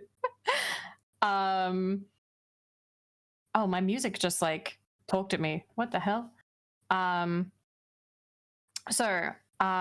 Sessions and nuts. Oh, well, we know Aito's opinion. Kagome. I'm trying to think of what Kagome. Hello, welcome back. Kagome does like Oh, it was me talk because was I hearing me? Was I hearing me through me listening to you? Or you hearing you through me listening to you? Nice. So Kagome can do like some actiony stuff, and she had like some magical kind of abilities. I like that she has to get good at shooting a bow, and she just doesn't start it. Yeah, she had to learn. She originally it was sort of like, oh, you should be really good at it because you're Kikyo. And then she wasn't, and she had to learn how to be good at it. And she did a really smart thing. She tied the piece to the arrow and shot, and it homed in on the crow. That was fucking cool. It was sick, and then it fucked everything up. But like, still, it worked out because like, otherwise, what the crow was gonna bring it back to the dude. I forget his name. He's not important. The main bad guy, not important. Who cares about Naraku? Fuck that guy. Him and his 40 million puppet selves. Shut up. 40 million puppet. The problem is I didn't actually see all of Inuyasha. I think I got 6 seasons in, and I barely remember any of the other characters because I was just in it for the Kagome, Kikyo, Inuyasha, Koga occasionally. And Koga was only there like, I don't know, once in a while. That's what we were all watching for. Yeah, I wanted the romance back then. There were other female characters. There were the ones with like the there was the one with the mirror. Like there was the little one with the mirror, and then there was like the one with like the fan who was like always with her. I can't remember. Yeah. And they had like strong characterization apparently, at least for the time. But I didn't have much of an interest in them. I was more like, yeah, Kagome, but I hated Kikyo as a kid. I hated Kikyo. Yeah, I still don't like Kikyo a lot. She got in the way of my ship, so I hated her. And I used to get the fuck out of here, Kikyo. I used to ban people from the anime forum that they stupidly made me a moderator of when I was 13. I lied and said I was 16, and I would ban people who said Kikyo was better. And I'd be like, you're being aggressive, so I'm going to ban you now. Even if it was like, I don't know, I actually like Kikyo. You're aggressive, ban. You're aggressive. No. Hell yeah. I was a little piece of shit. Actually, it's completely tangent that means nothing. One of my first online friends, I don't remember what their username was now, but their username was that they tried to spell Kagome and they like mistyped and then hit enter and it was too late. Aw, that's so cute. Yeah. But yeah, I suppose the other thing with Inuyasha is it's kind of romancy, and Rumiko did a lot of romancy stuff. So Rumiko Takahashi, who has also did Ranma half, which is super famous and people say is like really good. Or actually, people argue back and forth a lot about like the gender stuff in that because, you know, there's a lot of focus on gender. It's about, you know, guy gets hit with water, turns into a girl. Oh, stuff happens. But like, I still think that was cool. I think that one Ranma commercial that came on at the end of Pokemon, my Pokemon VHSs that's burned into my fucking brain. Yeah. I love the song. I want to sing that again soon. I love that one. Yeah, that one. It's by Rabbit. It still gives me like shivers because it drop kicks me back 20 years. I know the lyrics, but I need to like see them a little bit and then I can go for it. So Rumiko Takahashi also did Urusei Yatsura, which what's her name? She's famous. It's the floaty alien with like the tiger bikini, like, and the green hair and the horns. Thank you, Ashen. Ooh, good hit. Ooh, good hit. Nice. What was her name? Lum, who is like super famous. But a lot of people hated that series because the dude is like an unapologetic like pervert who's like in love with all women except Lum, or like he finds her like annoying or something. I think that's funny that the one woman who's like right there and he could easily go for her, he's obsessed with literally anyone else. I think it's hilarious. Yeah, that's great writing. It's fucking genius. So like Rumiko like does a lot of like romance stuff and I think does a good job. Rumiko Takahashi does a good job with her stuff. And if people don't like Inuyasha characters because of the romance aspect, then it's really just kind of not for them because, you know, having a... I think Inuyasha is interesting because I think that it is a bit like, what's the word?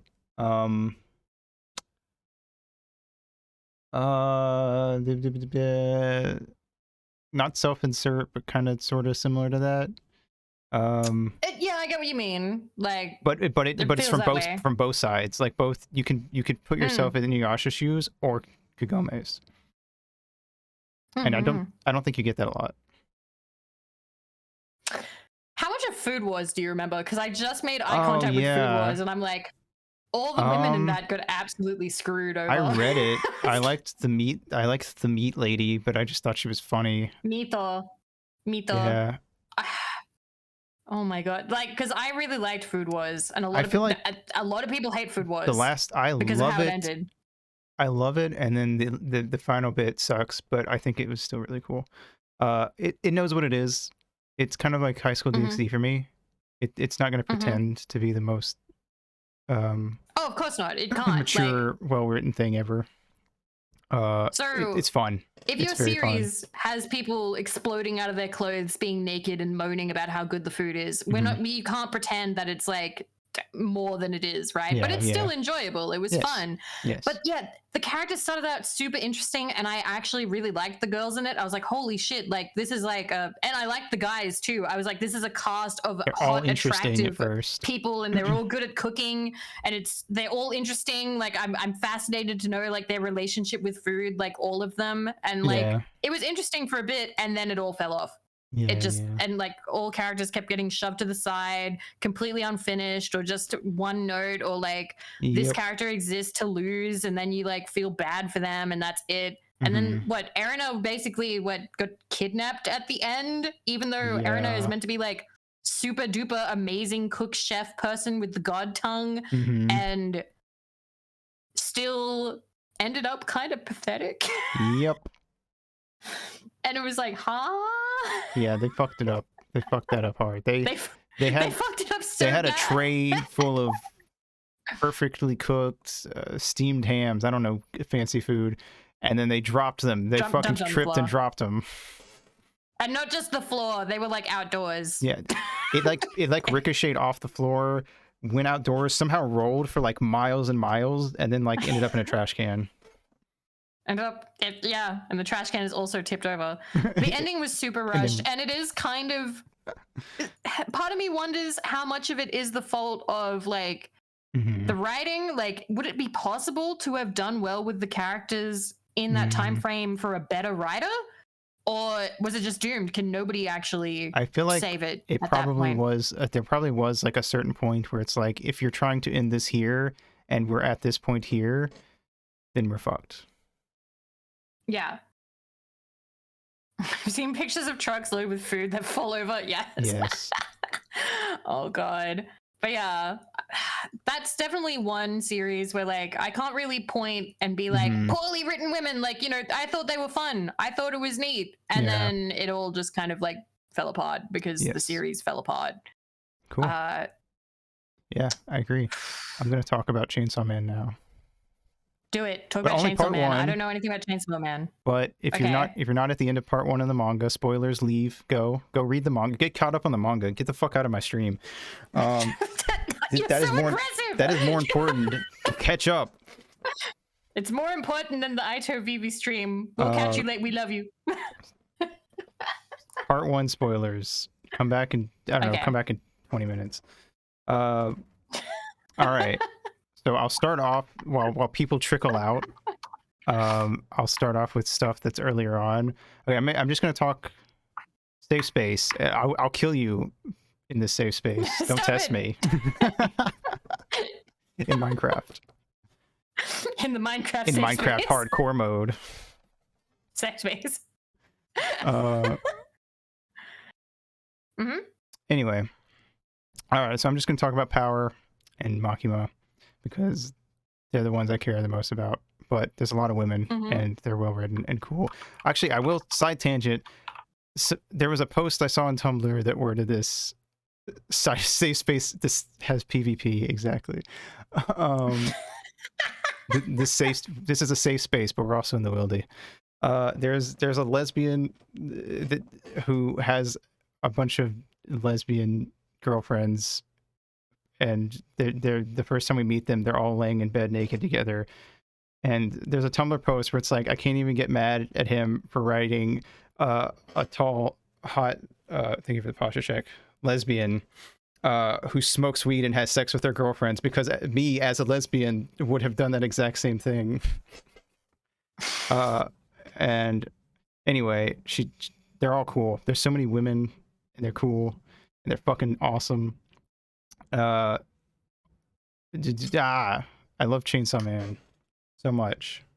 Okay, so I'm just gonna talk about Power and Makima. I've been taking my time getting into Chainsaw Man. I'm like, no, wait, I'll keep waiting. I mean, you should do it whenever you want, obviously, because fuck me. Obviously, I'm just joking. I don't care if you read Chainsaw Man. That's your problem.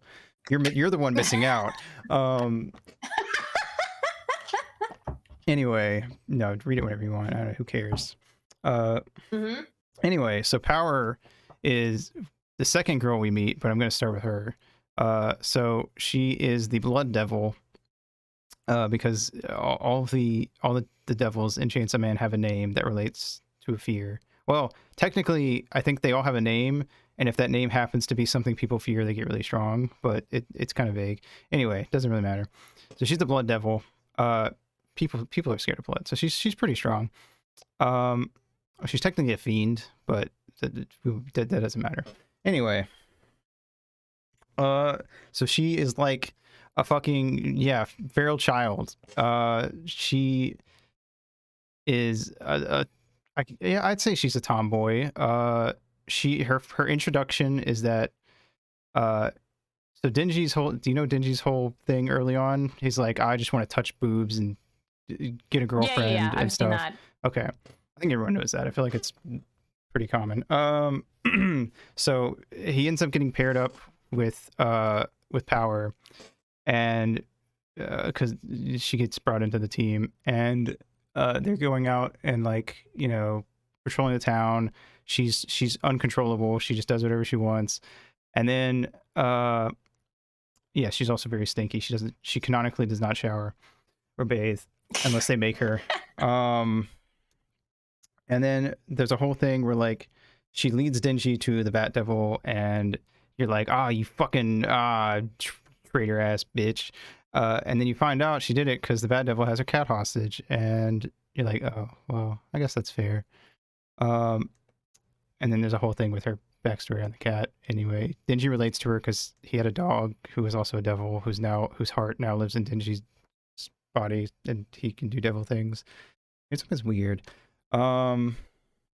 Anyway, they bond. She's basically like Denji's little sister. She starts off like, I when she got introduced, I was like, potential love interest maybe, And she even like is like after they save Meowie, Power's cat. There's a great scene where they're like in the bathroom, and she promised Denji she'd let him touch her boobs, and he's like, "Fuck yes!" So he's going for it, and then she put a pad or something in her bra, and it falls out onto the floor, and she like starts laughing because she thinks she just like epic pranked Denji, and yeah, she's a fucking piece of shit. And she doesn't shower. She doesn't eat her veggies. She literally throws them across the room. She throws a tantrum constantly, and it's great.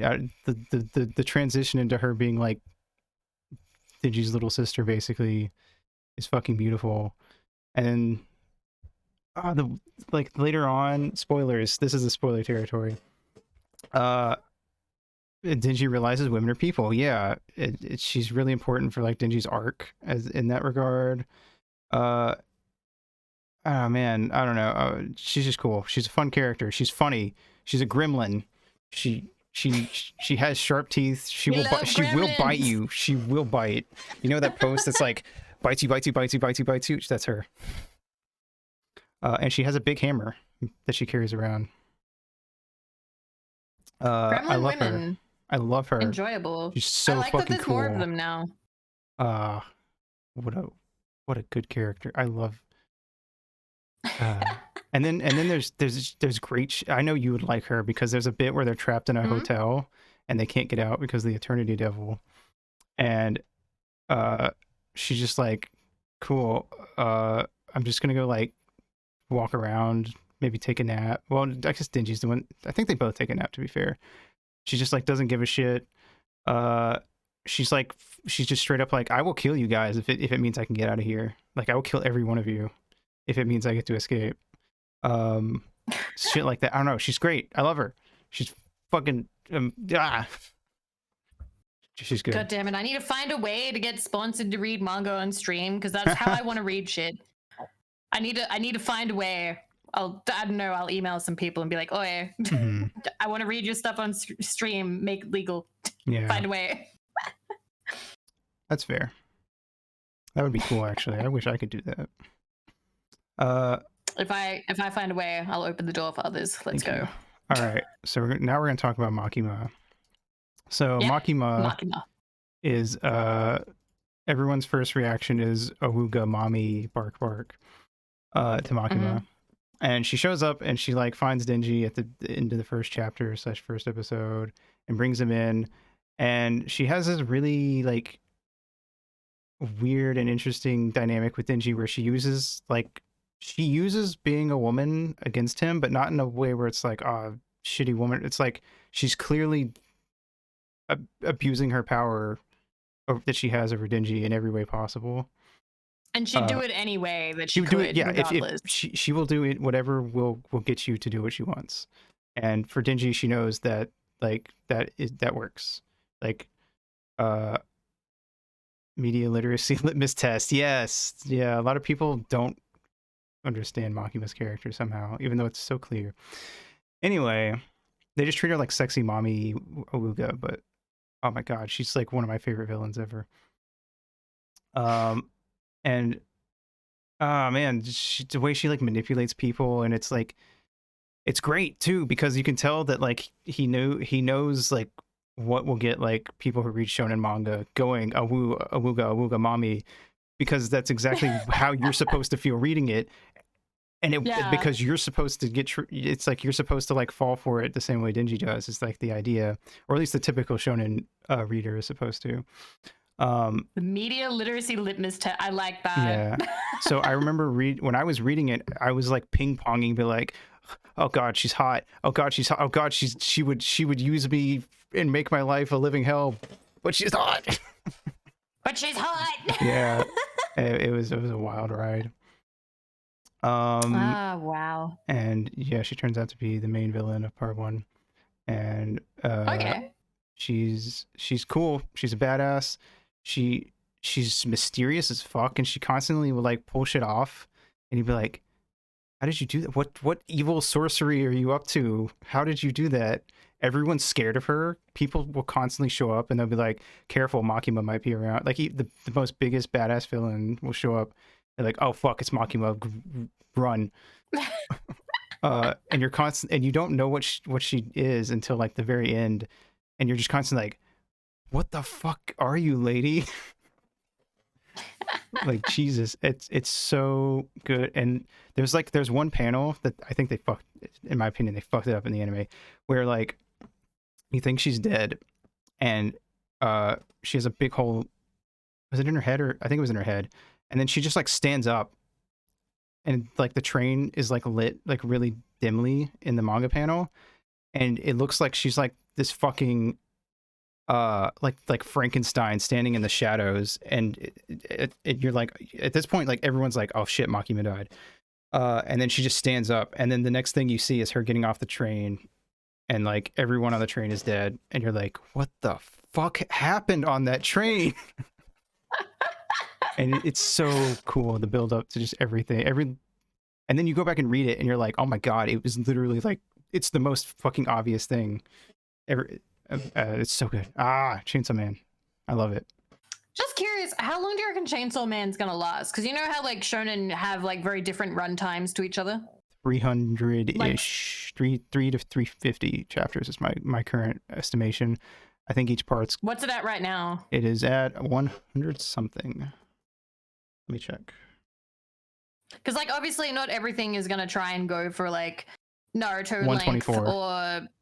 Also, okay. I won't talk about part 2 much, but part 2 does swap, and there is a new character who gets introduced who is a woman, and she is the main focus now. And she's really, really well done, and I love her. So yeah, Chainsaw Man's good. I like, even the women I don't like, I like them in a well-written thing. It's in Shonen Jump. I think he lied to the editors. Well, technically, it's mangaka do that. It's also kind of like pushed off to the side now that it's in part 2. Mm-hmm. Shonen Jump's trying to have his cake and eat it too, where they're like, yeah, it's Chainsaw Man, big cool dude with a chainsaw, and also, you know, it's still going, and there's a woman, but like the guy with a chainsaw. It's kind of weird. Guy with the chainsaw. It's technically Shonen Jump Plus, which is where they push off the less typical shonen stuff too. The stuff where they go, oh shit, this isn't Naruto. Yeah. Yeah. Like, and it was not in Plus for part 1. So I just opened up Viz Shonen Jump to see like the top ones, and there's Hero Academia, JoJo's Bizarre Adventure Part 6, Chainsaw Man, and then something called Dan Da Dan. I haven't read that one. But yeah, like it is funny just seeing all these and being like, what do they have? And I don't know. Once again, like, did you end up doing that stream where you go through all of the shonen ones and be like, and this one is Naruto, this one someday I should have redeemed that as a stream. Deku's Naruto, Dinji's Naruto, Asta's Naruto, let's see, Mashal is just Harry Potter, but a parody of Harry Potter, I guess. Jiangxi X, main character, Naruto. Nobody's read that. It's 10 chapters in. I bet none of you have touched it. It's not that good. Don't touch it. Let's see. I'm trying to scroll through. Naito. Are the Chainsaw Man? Yeah, we just finished. You're right on time. Right on time. Also, I saw the one. I didn't even spoil spoilers as much as I thought I would. Not related, but also related. I just made eye contact with the shonen that you hate, that I know that we joke about, and I'm going to joke about it forever because it just sounds hilarious. Beat in Motion. I hate it. I hate it. I hate it. So, guys, Aito described this one to me. He was like, so there's this new shonen that's out, and I hate it. And I was like, ooh, what's it about? And so it's about like, can you please describe it? You were so good at it. You sold it immediately in terms of like, oh, this is so bad. This is going to get an anime. People are going to love it. And we're just going to be like, I hate it. I hate it. I hate it. Okay. So I keep up with Shonen Jump, and I will at least read the first few chapters of something, even if I don't like it, just to see what it is. And have I read Dick Fight Island? I have not read Dick Fight Island. I'm sorry. I'll add that to the list. Anyway, so it starts off with this dude. Well, he's a kid, and he wants to get into art, and then he gets bullied. And people are like, you draw art, you fucking loser. So he stops drawing art. All right, skip boo, artist, boo. Skip to like 12 years later. He hasn't drawn art since. He got into music, and he joined a band with his friends, and their band never went anywhere. They get like 3 people at their shows, and so the band breaks up. And he's like, oh shit, okay. Yeah, fuck artists. All of you artists, get out of here. Especially you, V. Boo me. Anyway, this is not a safe space for you. No, I find this one really funny because it's sort of like, I don't know. So then he goes to he goes out to drink with his friends, and they're all like making fun of him for his shitty band. And then there's this girl here, and she starts giving him shit because like he's a loser and he won't like fully commit to stuff. And so afterwards they leave together, and she's like giving him shit over and over, and then she like pretends to push him out in front of traffic. What? Yeah, I didn't mention this. I summarized. She pretends to push him out in front of traffic, and she's like, all right, I just made you think you were gonna die, so like actually live your life a little, loser. I'm gonna walk myself home even though I'm drunk by. What a psychopath. Yeah. So then he goes back home, and he pulls out all his drawing stuff from when he was a kid, like 12 years ago, and he starts drawing. And over the course of, was it 3 months, I believe? He becomes amazing. He's just an amazing artist after 3 months. He spends 3 months working on a single little animation of a butterfly flapping its wings and like flying across the screen, and uploads it to Twitter. All right, he goes to bed after uploading it to Twitter, and he's like, all right, bye. No one's gonna care. He wakes up. He has, I believe, 10,000.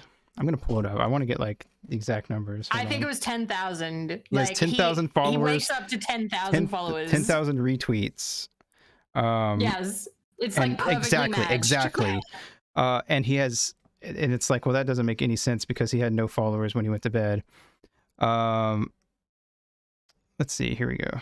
Beat in motion. Come on. I don't care about chapter 3. Fuck off.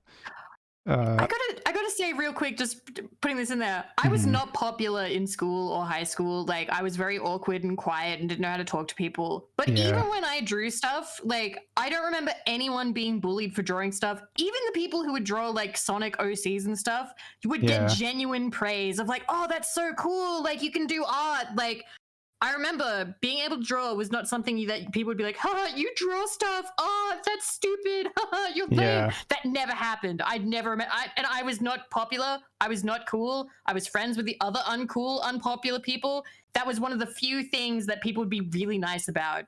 I don't know if things have changed since then. I don't know if people are now suddenly mean if you do art as a kid, but I don't know, man. Right. Like, that's a completely different world to me. He says, I finished a 2-minute animation short in 3 months, and it is a butterfly flying.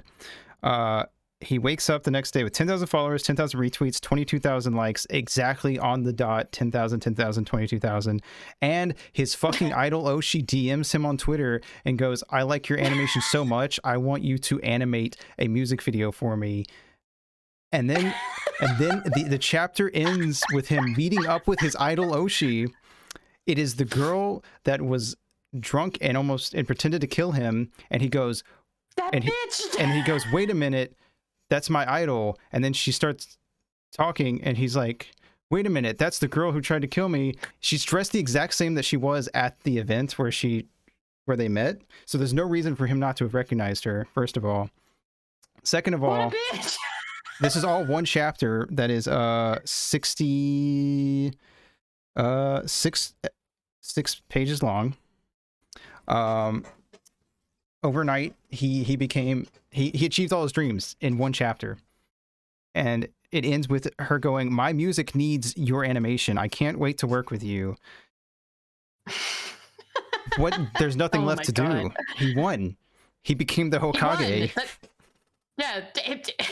What is the author working through some and stuff? I would like also this anime got greenlit this manga got greenlit for an anime before the first chapter even came out. So this guy's sucking somebody's dick really fucking good. Yeah, something has to have happened there, because that doesn't just happen. Like, that is incredibly rare for that to happen.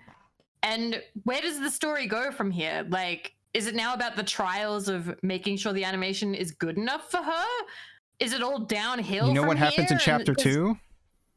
What? He makes a thing. He goes, "I'm going to give this to her." And then at the last minute, he scraps it, makes something completely different, shows it to her, and she goes, "This is perfect. This is literally exactly what I wanted." That's chapter 2.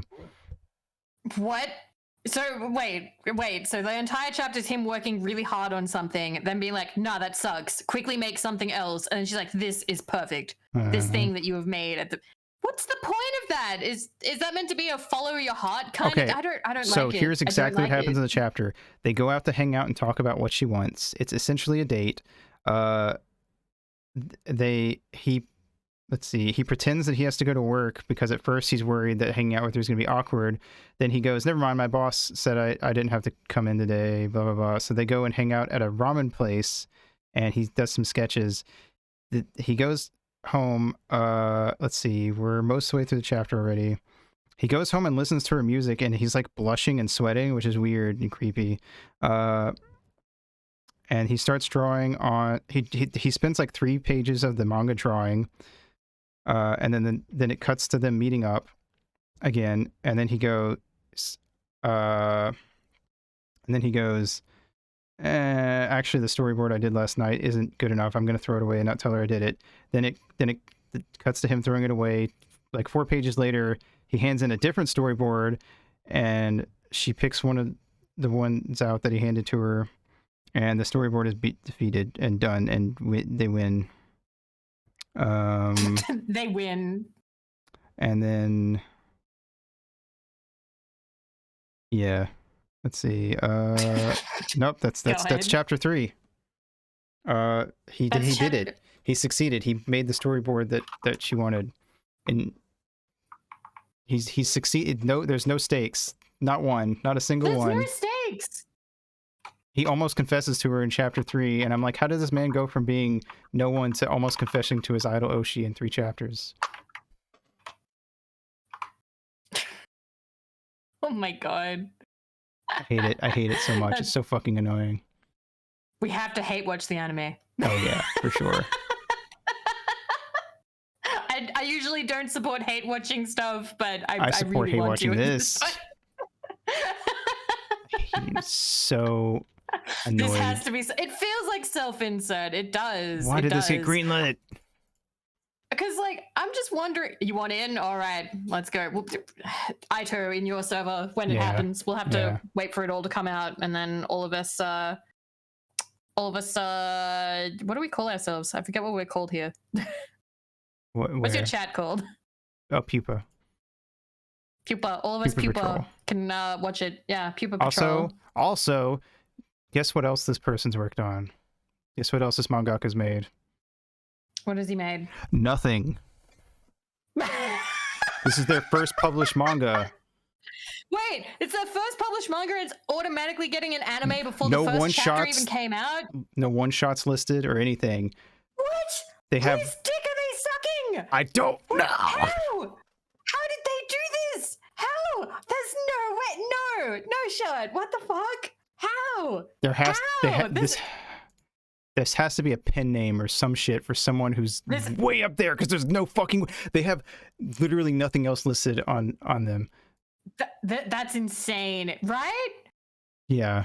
That's so there's got to be something happening there. I need to know, because I also want to know what the situation is for them to be like, hey, I've announced that this is coming out, and Shonen Jump is like, yes, we'll take it. Because for Shonen Jump to take it, that's kind of a big deal, because like not everything that makes the Shonen Jump makes it.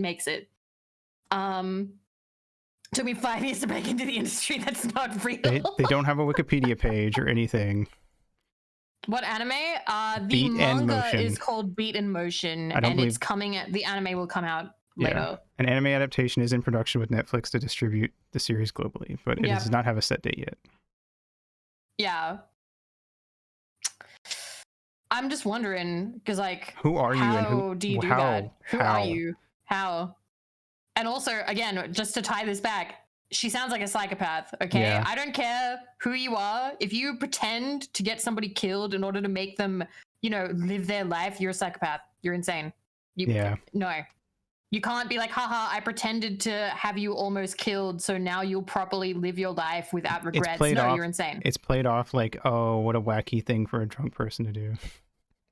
That it's like, oh, what a manic pixie dream Oh, girl also, thing she's to do. No. It's really highly rated too. I feel like I woke up in a fucking nightmare realm the day that got published.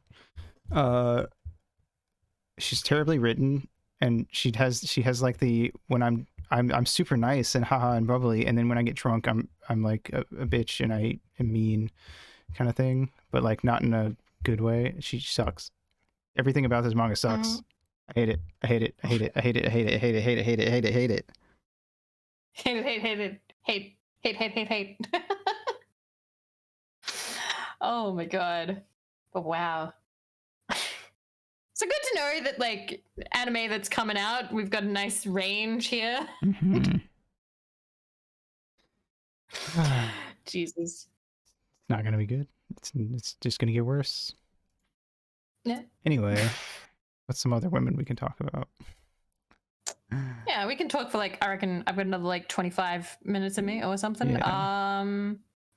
More women. Score.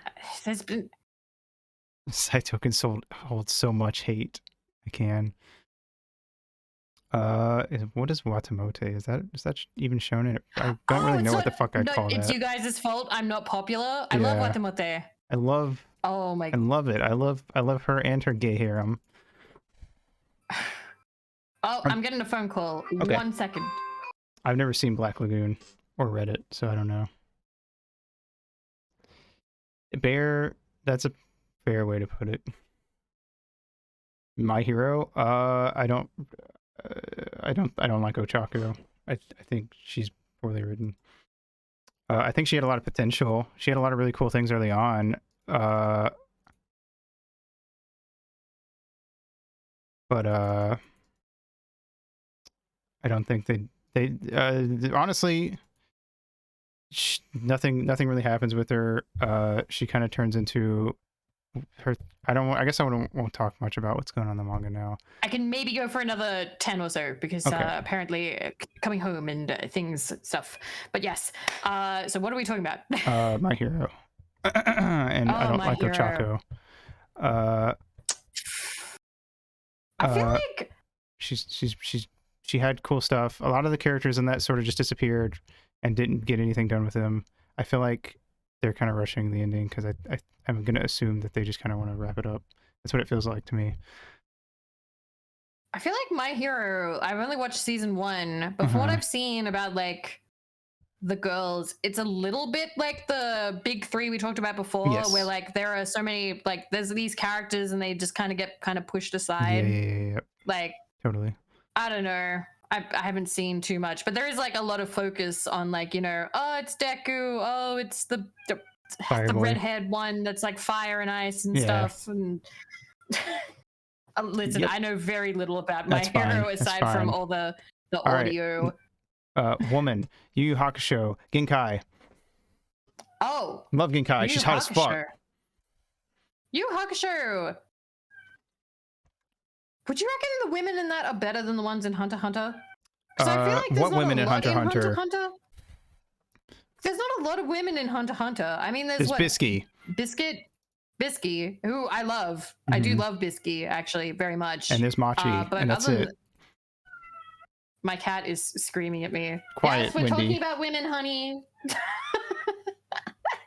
Yeah, Alec is good. Alec is cute, and you know, got trans representation. so that's nice. But not really. I'm trying to think, like, other than that, it took me a minute to think of the women in that. Nope, they don't exist. They don't matter. It's just going in the gang. Going in the gang. Yeehaw. Anyway, Ginkai's hot. It's a hot granny. Botan's cool. We're speed running Shonen right now. Wait a minute. Ito is ambiguous. Okay, sports anime, there's like never women. I'm just saying this now. Sports anime, you're never like, there's never really like women in that. Like, are there any women in Haikyuu? Do they have an important role, or are they just like they exist? I guess technically.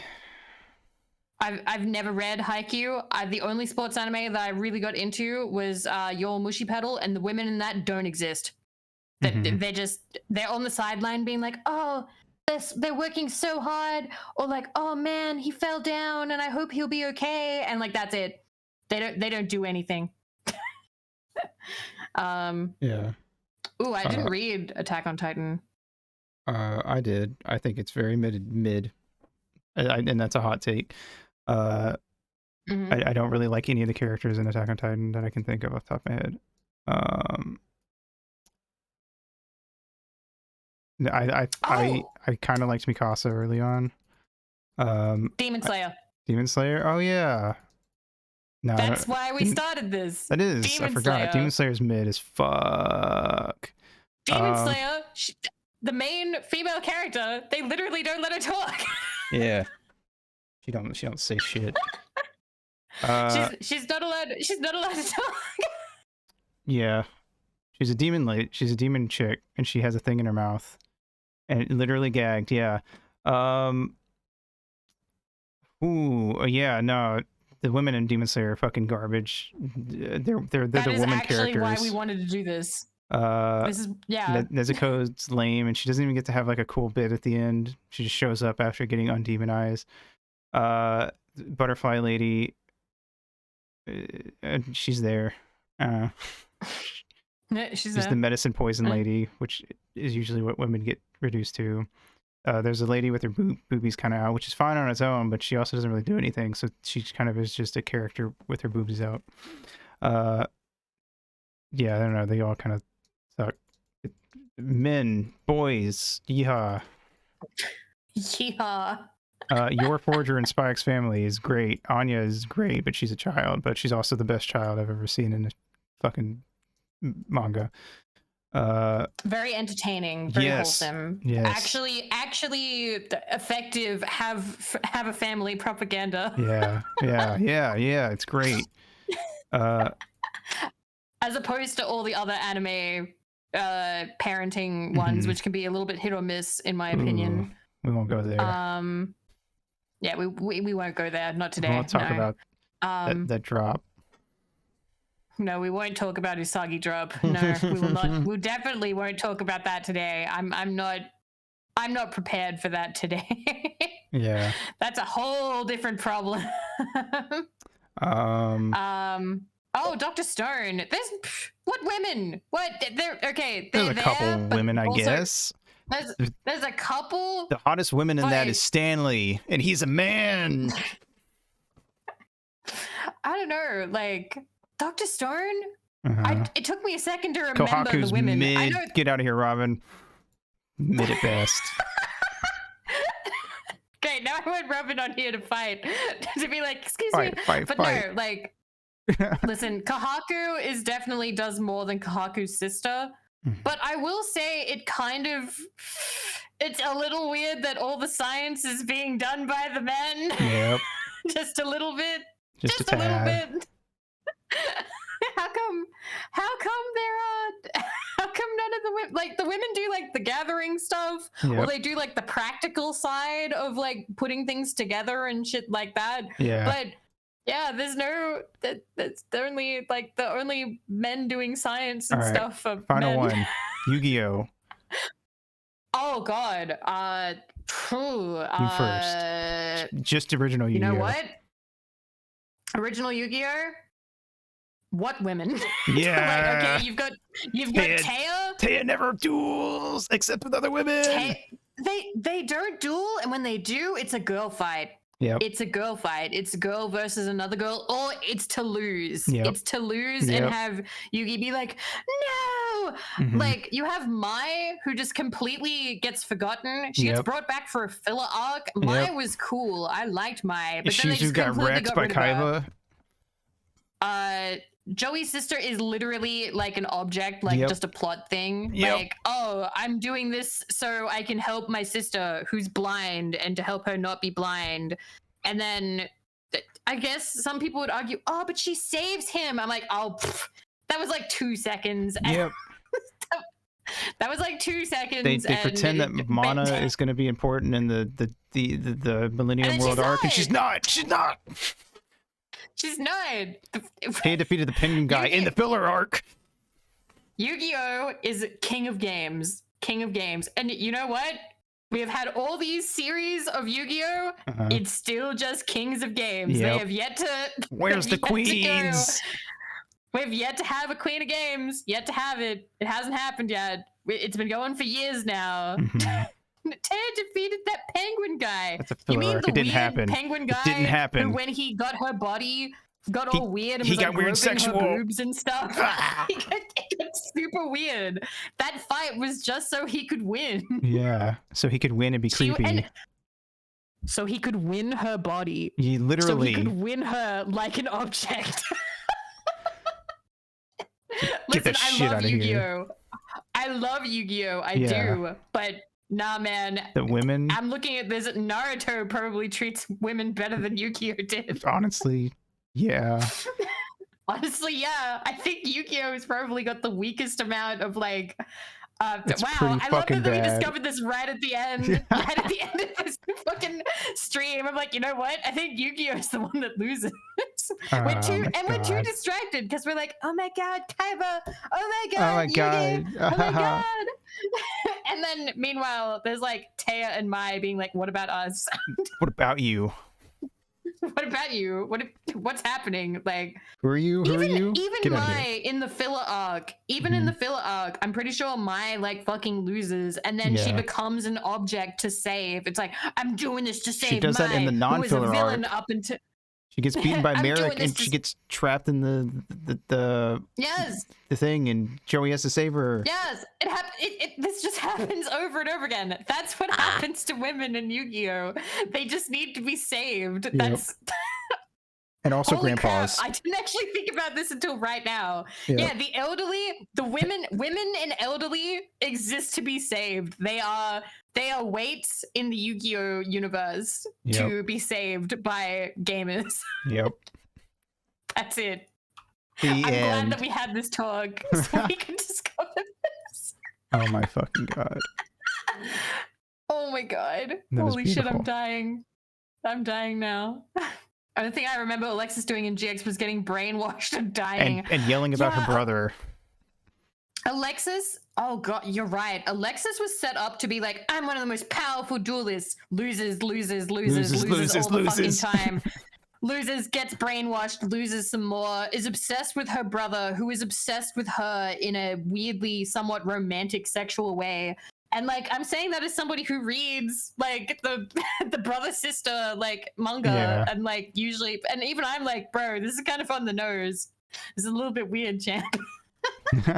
All right. And then oh wait, there was one other character in GX who was like a child, and then she later comes back in a later season to be like, I'm going to marry Jude because he beat me and I love him. Wasn't that the chick was that the chick that showed up early on, and she like had the deck with like the maiden that like won over his cards and like seduced him, and then or something like that. Yeah, and then when she lost.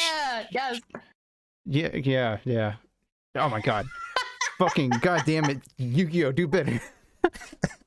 Come on, Yu-Gi-Oh! It's been so many seasons. This is why Duel Masters is beating you.